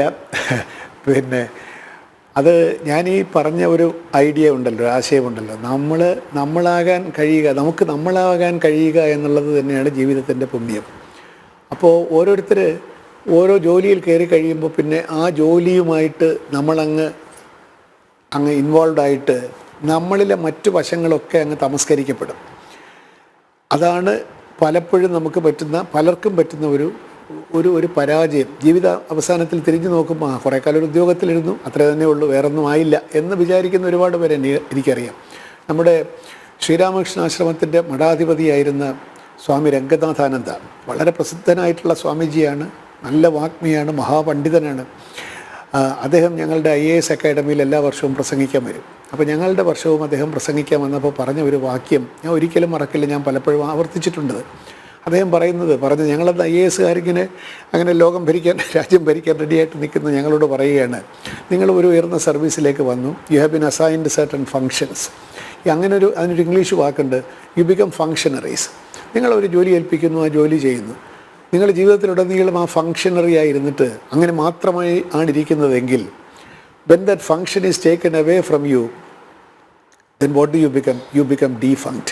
Defunct എന്നൊരു വാക്കുണ്ടല്ലോ. നിങ്ങൾ വെറും ഫങ്ഷണറി മാത്രമാണെങ്കിൽ ആ ഫങ്ഷൻ പോയി കഴിയുമ്പോൾ you become defunct. Never be defunct in life. അതാണ് അദ്ദേഹം ഞങ്ങൾക്ക് തന്ന ഒരു ഉപദേശം. ഇത് അക്ഷരാർത്ഥത്തിൽ ഉൾക്കൊണ്ട ഒരാളാണ് ഞാൻ IASലേക്ക് വന്നിട്ടുണ്ടാവാം, ഞാൻ പല ജോലികളും ചെയ്തിട്ടുണ്ടാവാം. അതിൻ്റെ അർത്ഥം ഞാനെന്ന് പറയുന്ന വ്യക്തിക്ക് ഇത് മാത്രമേ അറിയൂ എന്നല്ല. എനിക്ക് കവിത എഴുതണമെങ്കിൽ ഞാൻ കവിത എഴുതും. പലരും എന്നോട് ചോദിച്ചിട്ടുണ്ട്, സാറെന്തിനാണ് ഇതൊക്കെ ചെയ്യുന്നതെന്ന് ചോദിക്കും. എനിക്ക് സിനിമയിൽ പാട്ട് എഴുതണമെന്നുള്ള എൻ്റെ അദമ്യമായിട്ടുള്ളൊരാഗ്രഹമുണ്ടെങ്കിൽ അത് ഞാൻ പൂർത്തീകരിക്കും. അത് നിയമവിധേയമായിട്ടേ ചെയ്യുള്ളൂ എന്നുള്ളതേ ഉള്ളൂ. എനിക്ക് പെയിൻറ്റ് ചെയ്യണമെന്ന് തോന്നി ഞാൻ ചിത്രകാരനാവുകയില്ല എന്നൊക്കെ എനിക്കറിയാം. പക്ഷേ എനിക്ക് വർണ്ണത്തിലൂടെയും വരയിലൂടെയും ചിലതൊക്കെ ആവിഷ്കരിക്കണമെന്ന് തോന്നിയാൽ എന്നെ പിടിച്ചു നിർക്കാത്ത ആർക്ക് സാധ്യമല്ല, ഞാനത് ചെയ്യും. അങ്ങനെ ചെയ്യുമ്പോൾ എനിക്ക് കിട്ടുന്ന ഒരു സംതൃപ്തി, അങ്ങനെയാണ് ഞാൻ IAS എന്ന് പറയുന്ന ഒരു ചെറിയൊരു കോട്ടയാണല്ലോ, അതിനകത്ത് ഇരുന്നു കൊണ്ട് ഞാൻ സിനിമയിലേക്ക് വരുന്നത്. എൻ്റെ ഒരു ആന്തരികമായിട്ടുള്ള ഒരു ഉൾവിളിയാണ്, എനിക്ക് എഴുതിയേ പറ്റൂ. അങ്ങനെ ഞാൻ അനുവാദമൊക്കെ വാങ്ങിച്ചിട്ടാണ് എഴുതുന്നത്. IASന് മുമ്പ് ഞാൻ പണ്ട് മന്ദാര മണമുള്ള കാറ്റ് എന്നൊരു പാട്ട് ഞാൻ കോളേജിൽ പഠിക്കുന്ന സമയത്ത് 72 73 എഴുതിയിട്ടുണ്ട്. പക്ഷേ ശരിക്കൊരു റെഗുലറായിട്ട് ഒരു പ്രൊഫഷണൽ റൈറ്ററായിട്ട് ഞാൻ വരുന്നത് 84 എനിക്ക് തോന്നുന്നു. അത് ഈ ഏറ്റവും അന്ന് തന്നെ പ്രസിദ്ധമായിട്ടുള്ള പാട്ട് മൂകാംബികയെക്കുറിച്ചുള്ള എൻ്റെ ഒരു പാട്ടാണ്. ആദ്യം എഴുതിയതല്ലെങ്കിൽ പോലും ആദ്യം പുറത്ത് വന്നതും പ്രസിദ്ധമായതും അമ്മയുടെ അനുഗ്രഹം പോലെ കുടജാദ്രിയിൽ കുടികൊള്ളും മഹേശ്വരി ഉണതായിനി സർവശുഭകാരിണി എന്നുള്ള എൻ്റെ വാക്കുകൾ, ആ പാട്ടാണ് എനിക്ക് ഒരു പക്ഷേ അജ്ഞാതനാമാവായിരുന്ന എനിക്ക് പെട്ടെന്നൊരു പ്രശസ്തി നേടിത്തന്നത് ആ പാട്ടാണ്. ആ പാട്ടിലൂടെ അമ്മ ദേവിയുടെ അനുഗ്രഹം, സരസ്വതിയുടെ അനുഗ്രഹം എനിക്ക് അമ്മ തന്നതാണ്. മൂകാംബിക ദേവി എന്നെ അനുഗ്രഹിച്ചതാണ്. ആ പാട്ട് എഴുതാനുള്ള അവസരം തന്നത് വഴി എന്ന് ഞാൻ വിചാരിക്കുകയാണ്. കാരണം ആ പടം ഒരിക്കലും നടന്നില്ല, ഒരു ദിവസം പോലും ഷൂട്ടിംഗ് നടന്നില്ല.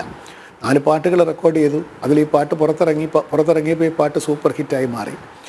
പിന്നെയും എനിക്ക് മൂകാംബികയെ പറ്റി എഴുതാൻ പിന്നൊരു അവസരമുണ്ടായി. അത് വേണു നാഗവള്ളി സംവിധാനം ചെയ്ത കിഴക്കുടൊരു പക്ഷി എന്നുള്ള സിനിമയിൽ. അന്ന് വേണു എന്നോട് പറഞ്ഞത് കുടജാദ്രിയേക്കാളും ഗംഭീരമായിരിക്കണം, പക്ഷേ അതുപോലെ ഇരിക്കാനും പാടില്ല. അങ്ങനെയാണ് ഞാൻ സൗവർണിക അമൃത വീചികൾ പാടും നിൻ്റെ സഹസ്രനാമങ്ങൾ എന്നുള്ള പാട്ട് എഴുതുന്നത്. അപ്പോൾ ഇന്ന് അവിടെ ചെല്ലുമ്പോൾ നമ്മൾ അമ്മയെ കാണാനായിട്ട് ഞാനിപ്പോൾ പോയിട്ട് വന്നതേ ഉള്ളൂ മൂകാംബികയിൽ 2 ദിവസത്തിന് മുമ്പ്. അവിടെ ചെല്ലുമ്പോൾ ഞാൻ കുറച്ചൊരു അവകാശഭാവത്തോടുകൂടി അമ്മ ഞാൻ ഈ പാട്ടൊക്കെ എഴുതിയ ആളാണ് എന്ന ശബ്ദമായിട്ടുള്ളൊരു ഐഡൻറ്റിറ്റി കാർഡ് കാണിക്കും. അതിൻ്റെ ഒരു ആവശ്യമില്ല, നമ്മുടെ മനസ്സിൻ്റെ ഒരു വികൃതിയാണ്. അങ്ങനെ അവിടെ നിന്ന് തൊഴും. അപ്പോൾ പിന്നീട് ഒഴിവുകാലം എന്നുള്ള സിനിമ വന്നു. പിന്നെ കുറേയേറെ പാട്ട്, ഒരു 100, ഇപ്പോൾ എനിക്കെല്ലാം കൂടെ തോന്നുന്നു ഒരു 120 130 സിനിമകളിൽ ഞാൻ പാട്ട് എഴുതിയിട്ടുണ്ട്. എല്ലാം പ്രസിദ്ധമായിട്ടില്ല, പക്ഷേ ഒരു 10 50 100 പാട്ടുകൾ വളരെ പോപ്പുലറായിട്ടുണ്ട്. അക്കാര്യത്തിൽ എനിക്ക് സംതൃപ്തിയുണ്ട്. ഞാൻ IASകാരനാണ്, ഞാൻ സിനിമയിലൊന്നും പ്രവർത്തിക്കില്ല, ഞാനിങ്ങനെ ദന്തഗോപുരവാസിയാണ് എന്ന് പറഞ്ഞിരുന്നിരുന്നെങ്കിൽ ഈ ജനങ്ങളുമായിട്ട്, ആളുകളുമായിട്ട് നമ്മളെ കൂട്ടിയിണക്കുന്ന ഈ സംഗീതം എന്ന് പറയുന്ന, സിനിമാ ഗാനങ്ങളെന്ന് പറയുന്ന വലിയൊരു ഗോൾഡൻ ചെയിൻ അത് ഉണ്ടാകുമായിരുന്നില്ലല്ലോ എന്ന് ഞാൻ വിചാരിക്കുകയാണ്. ആളുകൾ നമ്മൾ റെക്കഗ്നൈസ് ചെയ്യുന്നത് ഞാൻ എഴുതുന്ന പദവികളെ വെച്ചിട്ടല്ല, സാറല്ലേ ആ പാട്ട് എഴുതിയത് എന്ന് ചോദിച്ചിട്ടാണ്. അത് തരുന്ന സന്തോഷം ചെറുതല്ല. അത് എഴുതാൻ എന്നെ അനുഗ്രഹിച്ചതിനും അനുവദിച്ചതിനും ഞാൻ ദൈവത്തിനോടാണ് നന്ദി പറയുന്നത്. ഞാൻ IAS-ൻ്റെ ചില മൂഢവിചാരങ്ങളിൽപ്പെട്ട് ഞാൻ IAS-കാരൻ അങ്ങനെ കോടമ്പാക്കത്തൊന്നും പോകാൻ പാടില്ല എന്ന് വിചാരിച്ചില്ലല്ലോ. അങ്ങനെ ഞാൻ പോയെന്നൊക്കെ പറഞ്ഞിട്ട് എന്നെ പരിഹസിച്ച ആളുകളൊക്കെ ഉണ്ട് കേട്ടോ. അയാളവിടെ അയാൾ കോടമ്പാക്കത്തൂടെ ഇങ്ങനെ നടക്കുകയായിരിക്കും, പാട്ടെഴുതാനുണ്ടോ നമ്മൾ ഈ പേപ്പർ തകരം കുപ്പിവിക്കാനുണ്ടോ എന്ന് ചോദിച്ച് ആൾ നടക്കുന്നത് പോലെ അയാൾ നടക്കുകയായിരിക്കും എന്നൊക്കെ എന്നെ പരിഹസിച്ചവരുണ്ട് കേട്ടോ. എനിക്കതിലൊന്നും സങ്കടമില്ല. ഞാനത് മറുപടിയും പറഞ്ഞു. എൻ്റെ അച്ഛൻ കോടമ്പാക്കത്തൂർ നടന്നൊക്കെ ജീവിച്ചിട്ടാണ്, കഷ്ടപ്പെട്ടാണ് ഞങ്ങൾ ജീവിച്ചത്. 40 വർഷം അച്ഛൻ കോടമ്പാക്കമായിട്ട് തന്നെയാണ് ജീവിച്ചത്. അതുകൊണ്ട് സിനിമ എന്നെ സംബന്ധിച്ചിടത്തോളം ഒരു നിഷിദ്ധ മേഖലയല്ല. അതുകൊണ്ട് സിനിമയുമായിട്ട് അങ്ങനെയെങ്കിലും ബന്ധപ്പെടാൻ സാധിച്ചത് എൻ്റെ ഒരു സൗഭാഗ്യമായിട്ട് ഞാൻ കാണുകയാണ്. ഒരുപാട് പാട്ടുകളിലൂടെ ആളുകളുടെ മനസ്സിലേക്ക് കുടിയേറാൻ, ഒരു ബന്ധം സ്ഥാപിക്കാൻ എനിക്ക് സാധിച്ചു. ടാഗോറിൻ്റെ ഒരു പ്രസിദ്ധമായിട്ടുള്ള വരിയുണ്ട് ഗീതാഞ്ജലിയിൽ, അപരിചിത ഭവനങ്ങളിൽ അങ്ങനെ പരിചിതനാക്കി, ബന്ധമില്ലാതിരുന്നവർക്ക് അങ്ങനെ ബന്ധുവാക്കി എന്ന് ഭഗവാനോട്, ദൈവത്തോട് പറയുന്ന ഒരു ഭാഗമുണ്ട്. എന്ന് പറയുന്നതിൽ ഈ ഗാനങ്ങളിലൂടെ അപരിചിത ഭവനങ്ങളിൽ ഞാൻ അതിഥിയായി, പരിചയമില്ലാത്തവർക്ക് ഞാൻ സുപരിചിതനായി എന്ന് പറയുന്നൊരവസ്ഥ ഈ പാട്ടുകൾ എനിക്ക് തന്നു. അതിന് ഞാൻ ഈ അപാരമായിട്ടുള്ള ചൈതന്യത്തോട് എന്നെന്നും എൻ്റെ ജീവിതം കൊണ്ട് കടപ്പെട്ടിരിക്കുകയാണ്. സാർ, ഞാനിവിടെ ശബ്ദമുണ്ടാക്കാതെ ചിരിക്കുകയായിരുന്നു. കാര്യം അങ്ങയുടെ വാക്കുകളെ ഇൻറ്ററപ്റ്റ് ചെയ്യേണ്ടെന്ന് വെച്ചിട്ട് തുടക്കത്തിൽ ഞാൻ ഇൻട്രൊഡ്യൂസ് ചെയ്തപ്പോൾ സെൻസ് ഓഫ് ഹ്യൂമർ എന്നൊരു സംഗതി പറഞ്ഞു. അതിപ്പോഴാണ് ഒന്ന് പുറത്ത് വന്നത്. പാട്ടെഴുതാനുണ്ടോ എന്ന് ചോദിച്ച് കോടമ്പാക്കത്തോടെ നടക്കുന്നു എന്നുള്ളത്. ഇത് അവനവനെ പരിഹസിക്കാൻ കഴിയാൽ അവനവനെക്കുറിച്ച് തമാശ പറയാൻ കഴിയുക എന്നുള്ളതാണ് ഒരുപക്ഷെ ഇതിലെ ഏറ്റവും വലിയ ക്വാളിറ്റി എന്ന് പറയും. സാർ, വളരെ പെട്ടെന്ന് സാറിന് പോകണമെന്നറിയാം, പക്ഷേ 2-3 കാര്യങ്ങൾ ചോദിക്കാതെ വയ്യ. ഇനിയിപ്പോൾ പാട്ടിനെ കുറിച്ച് മാത്രമാണെങ്കിൽ സാറിനോട് ഇരുന്ന് 1 മണിക്കൂർ അഭിമുഖം നടത്താനുള്ള ഒരു സംഗതിയുണ്ട് എന്ന് മാത്രമല്ല, ഇതിൻ്റെ വിവിധ വശങ്ങൾ, അത് ഈ ട്യൂൺ ഇട്ടിട്ട് ആ ട്യൂണിനൊപ്പിച്ചാണോ പാട്ട് എഴുതുന്നത്, പാട്ട് എഴുതിയിട്ടാണോ ഈണം പകരുന്നത്. പക്ഷേ അങ്ങേക്ക് ഒരിക്കലും ഒരു എഴുതിയ അല്ലെങ്കിൽ ചിട്ടപ്പെടുത്തിയ ഒരു ഈണത്തിന് പാട്ട് എഴുതാൻ കഴിയുമെന്ന് ഞാൻ കരുതുന്നില്ല. കാര്യം അങ്ങനെ അടുക്കിയുള്ള വാക്കുകൾ, ആ വരികൾ വായിച്ചാൽ തന്നെ അതൊരു സംഗീതമുണ്ട്. എന്നെപ്പോലെയുള്ളവർക്ക് പോലും പാടാൻ കഴിയാത്ത, പക്ഷെ പെട്ടെന്ന് പ്രേക്ഷകർക്കായിട്ടൊന്ന് ഓടിച്ചൊന്ന് 3-4 പാട്ടുകൾ പറയാം. കാര്യം പലരും പാട്ട് കേട്ട് ആസ്വദിക്കുന്ന പലരും അറിയുന്നുണ്ടാവില്ല ഇതിന് പിന്നിലെ മൂകാംബിക, സരസ്വതി, ദേവി സ്പർശമുള്ള കൈകൾ ആരുടേതാണ് എന്നുള്ളത്. ഒന്ന് സൗമർണികാമൃത ബീജികൾ സാർ തന്നെ പറഞ്ഞു. ഘനശ്യാമ മോഹന കൃഷ്ണ, ഇത്രമേൽ മണമുള്ള, പാടാൻ എനിക്കറിയില്ല സാർ, ക്ഷമിക്കണം. സൂര്യാംശു ഓരോ, മൂവന്തിയായി, ചന്ദനലേപ സുഗന്ധം, കളരി വിളക്ക് തെളിഞ്ഞതാണോ. ഇതിലൊക്കെ തെളിയുന്നത് വരികൾ മാത്രം കേട്ടാൽ നമുക്ക് ആ ദൃശ്യം കാണാം. കളരി വിളക്ക് തെളിഞ്ഞതാണോ എന്ന് പറയുമ്പോൾ പിന്നെ ബാക്കി നമ്മൾ സങ്കല്പിക്കുകയാണ്, ഇതൊന്നും വേണ്ട. അത് മാത്രമല്ല, മമ്മൂട്ടി എന്ന ഒരു നടന്റെ പൗരുഷം അത് എത്രത്തോളം ഉണ്ട് എന്ന് മലയാളി പ്രേക്ഷകർക്ക് കാണിച്ചു കൊടുത്ത ഒരു ഗാനം കൂടിയാണ് ചന്ദനലേപ സുഗന്ധം. സർ, അത് ഒരുപാട് ചോദിക്കാനുണ്ട്. പക്ഷേ പാട്ട് എഴുതിയിട്ടുണ്ട്, ട്യൂൺ ഇടാതെ എഴുതിയിട്ടുണ്ട് കേട്ടോ. അത് ശരി.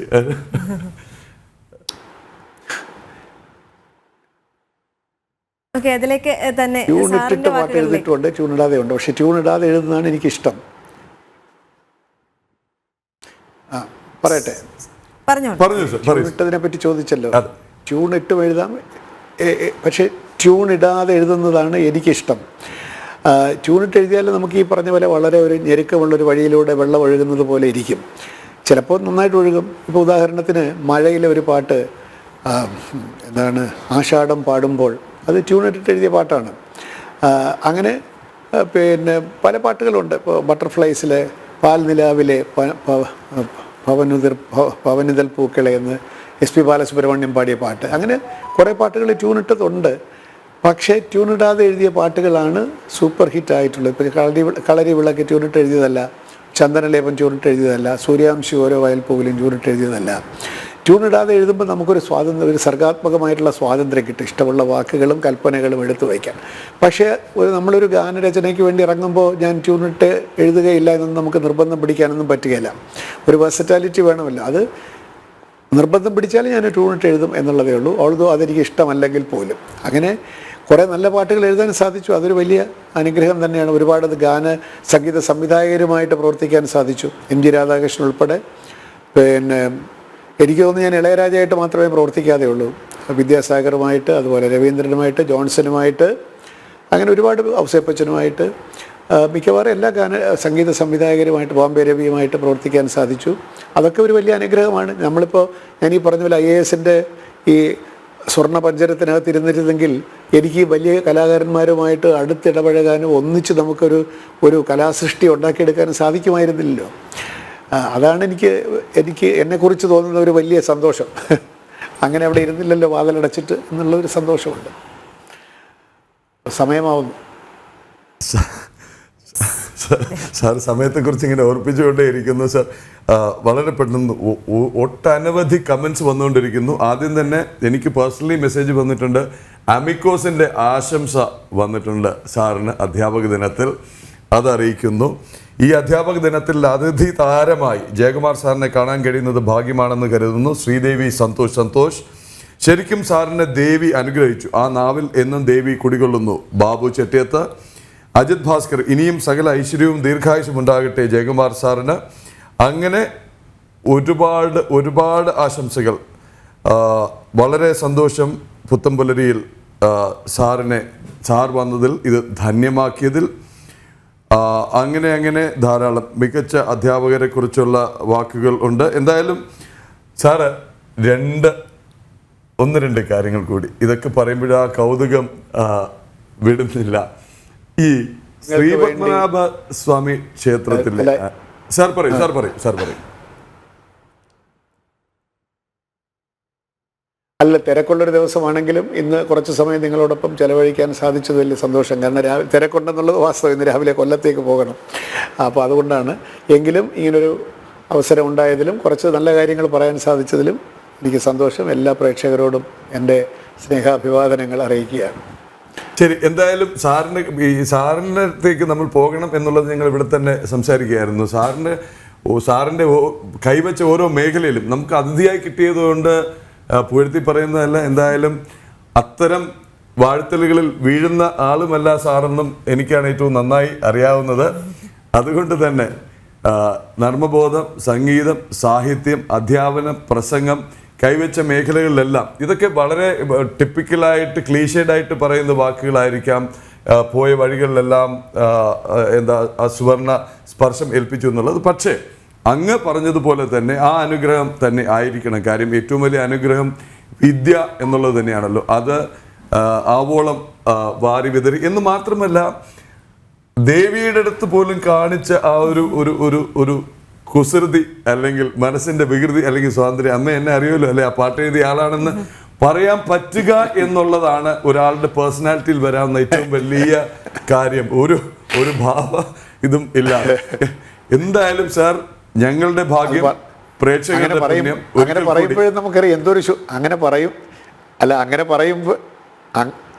അങ്ങനെ പറയുമ്പോഴും നമുക്കറിയാം എന്തൊരു ശുഭത്തരമാണ് പറയുന്നതെന്ന് അറിഞ്ഞിട്ട് തന്നെയാണ് ഈ പറയുന്നത് കേട്ടോ. സാർ നമസ്തേ, നന്ദി. എല്ലാ പ്രേക്ഷകരുടെ ഭാഗത്തു നിന്നും, ജനൻ ടിവിയുടെ ഭാഗത്തു നിന്നും സന്തോഷം. നമസ്കാരം. ഓരോ അധ്യാപക ദിനം വരുമ്പോഴും വലിയ വിഷമത്തിലാണ് ദേശീയ അവാർഡ് ജേതാവായ തൃശ്ശൂരിലെ ഒരു അധ്യാപകൻ. തൃശ്ശൂരിലെ കാൽഡിയൻ സിറിയൻ സെക്കൻഡറി സ്കൂളിലെ പ്രിൻസിപ്പൽ ഡോക്ടർ അബി പോളാണ് കഴിഞ്ഞ 5 വർഷക്കാലമായി കുറച്ചുപേർ കാരണം ബുദ്ധിമുട്ടിലായിരിക്കുന്നത്. 2014 സംസ്ഥാന അധ്യാപക അവാർഡും 2016 ദേശീയ അധ്യാപക അവാർഡും കരസ്ഥമാക്കിയ വ്യക്തിയാണ് ഡോക്ടർ അബി പോൾ. കെമിസ്ട്രിയിൽ ഡോക്ടറേറ്റും അന്തർദേശീയ ശാസ്ത്ര പ്രസിദ്ധീകരണങ്ങളിൽ 10ഓളം പേപ്പറുകളും പ്രസിദ്ധീകരിച്ചിട്ടുണ്ട്. കൂടാതെ അന്തർദേശീയ സിംബോസിയത്തിൽ സുവർണ മെഡലും അദ്ദേഹത്തിന് ലഭിച്ചു. 3.5 വർഷക്കാലം ശാസ്ത്രജ്ഞനായും സേവനമനുഷ്ഠിച്ചിട്ടുണ്ട്. ഒരു സ്കൂളിനെ അതിന്റെ പരിതാപകരമായ അവസ്ഥയിൽ നിന്നും ഉയർച്ചയിലേക്ക് എത്തിച്ച അധ്യാപകൻ ഇന്ന് അനുഭവിക്കുന്ന ബുദ്ധിമുട്ടുകൾ ചെറുതല്ല. വർഷങ്ങൾക്ക് മുൻപ് ഒരു വിഭാഗം ആളുകൾ ചേർന്ന് അദ്ദേഹത്തിനെതിരെ അഴിമതി ആരോപണം നടത്തുകയും രേഖകൾ പരിശോധിക്കാതെ അദ്ദേഹത്തെയും HM-നെയും സസ്പെൻഡ് ചെയ്യുകയും ചെയ്തു. പിന്നീട് വീണ്ടും വ്യാജരേഖ ചമച്ചുവെന്ന് കാട്ടി പരാതി നൽകി ഡോക്ടർ അബി പോളിനെ സസ്പെൻഡ് ചെയ്തു. എന്നാൽ നിയമത്തിനു മുന്നിൽ അത് ശരിയായ രേഖയാണെന്ന് തെളിഞ്ഞു. വീണ്ടും സർവീസിൽ തിരിച്ചു കയറിയെങ്കിലും താൻ വർഷങ്ങളായി വേട്ടയാടപ്പെടുകയാണെന്നാണ് ഡോക്ടർ അബി പോൾ പറയുന്നത്. അവരുടെ പരാതി PTA കമ്മിറ്റിയിലാണ് ആദ്യം അവതരിപ്പിക്കേണ്ടത്. അതിനുശേഷമാണ് അതിന് നടപടിയായില്ലെങ്കിൽ മുകളിലേക്ക് പോകണം. പക്ഷെ അൺഫോർച്ചുനേറ്റ്ലി അവർ ആദ്യം കൊടുത്ത പരാതി മുഖ്യമന്ത്രിക്കാണ്. അപ്പോൾ അവരടുത്ത് ചോദിച്ചപ്പോൾ അവർ പറഞ്ഞു ഞങ്ങൾക്ക് അത് സൗകര്യം ഉണ്ടായാലും ഞങ്ങൾ കൊടുത്തു. അവിടെ നിന്ന് തുടങ്ങിയ പരാതി പർവ്വമാണ് ഇപ്പം ഞങ്ങളൊക്കെ കഷ്ടപ്പെട്ടുകൊണ്ടിരിക്കുന്നത്.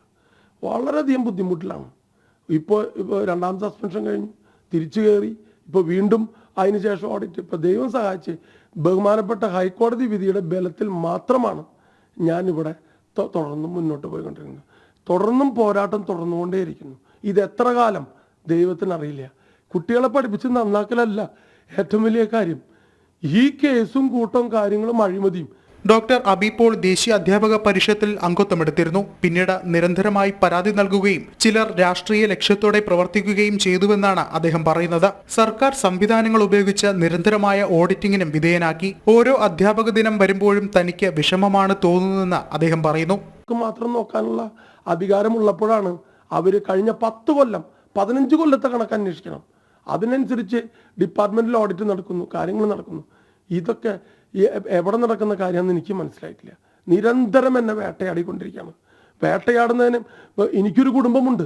എനിക്ക് എൻ്റെ കുടുംബത്തിന് എന്നാൽ ചുറ്റുപെട്ട് കിടക്കുന്ന ഒരുപാട് ആൾക്കാരുണ്ട്. അവരൊക്കെ എത്ര കാലം ഇത് സഹിക്കും? 5 കൊല്ലമായി ഞാൻ സഹിക്കുകയാണ്. ഇതിനൊരു അറുതി വേണ്ടേ? ഇങ്ങനൊരു മറ്റൊരു അധ്യാപകദിനം വന്നു ചേരാണ്. എനിക്ക് ഭയങ്കര സങ്കടമാണ് ഈ അധ്യാപകദിനത്തിൽ വന്നു ചേരാന്ന് പറയുമ്പോൾ. കാരണം എന്തോരം ഞാൻ അനുഭവിച്ച 5 കൊല്ലമായിട്ട്. 2019-20 തുടങ്ങിയ ഒരു അനുഭവം പീഡനമാണ്, തുടർന്നുകൊണ്ടേയിരിക്കുന്നു. ഓരോ അധ്യാപകരും അഭിമാനത്തോടെ നോക്കിക്കാണുന്ന ദിനം ഡോക്ടർ അബി പോൾ കാണുന്നത് താൻ അനുഭവിക്കുന്ന ബുദ്ധിമുട്ടിലൂടെയാണ്. വേട്ടയാടപ്പെടലുകളിൽ നിന്നും മോചനം വേണമെന്നാണ് ഈ അധ്യാപകന്റെ ആവശ്യം. ജനം, തൃശൂർ.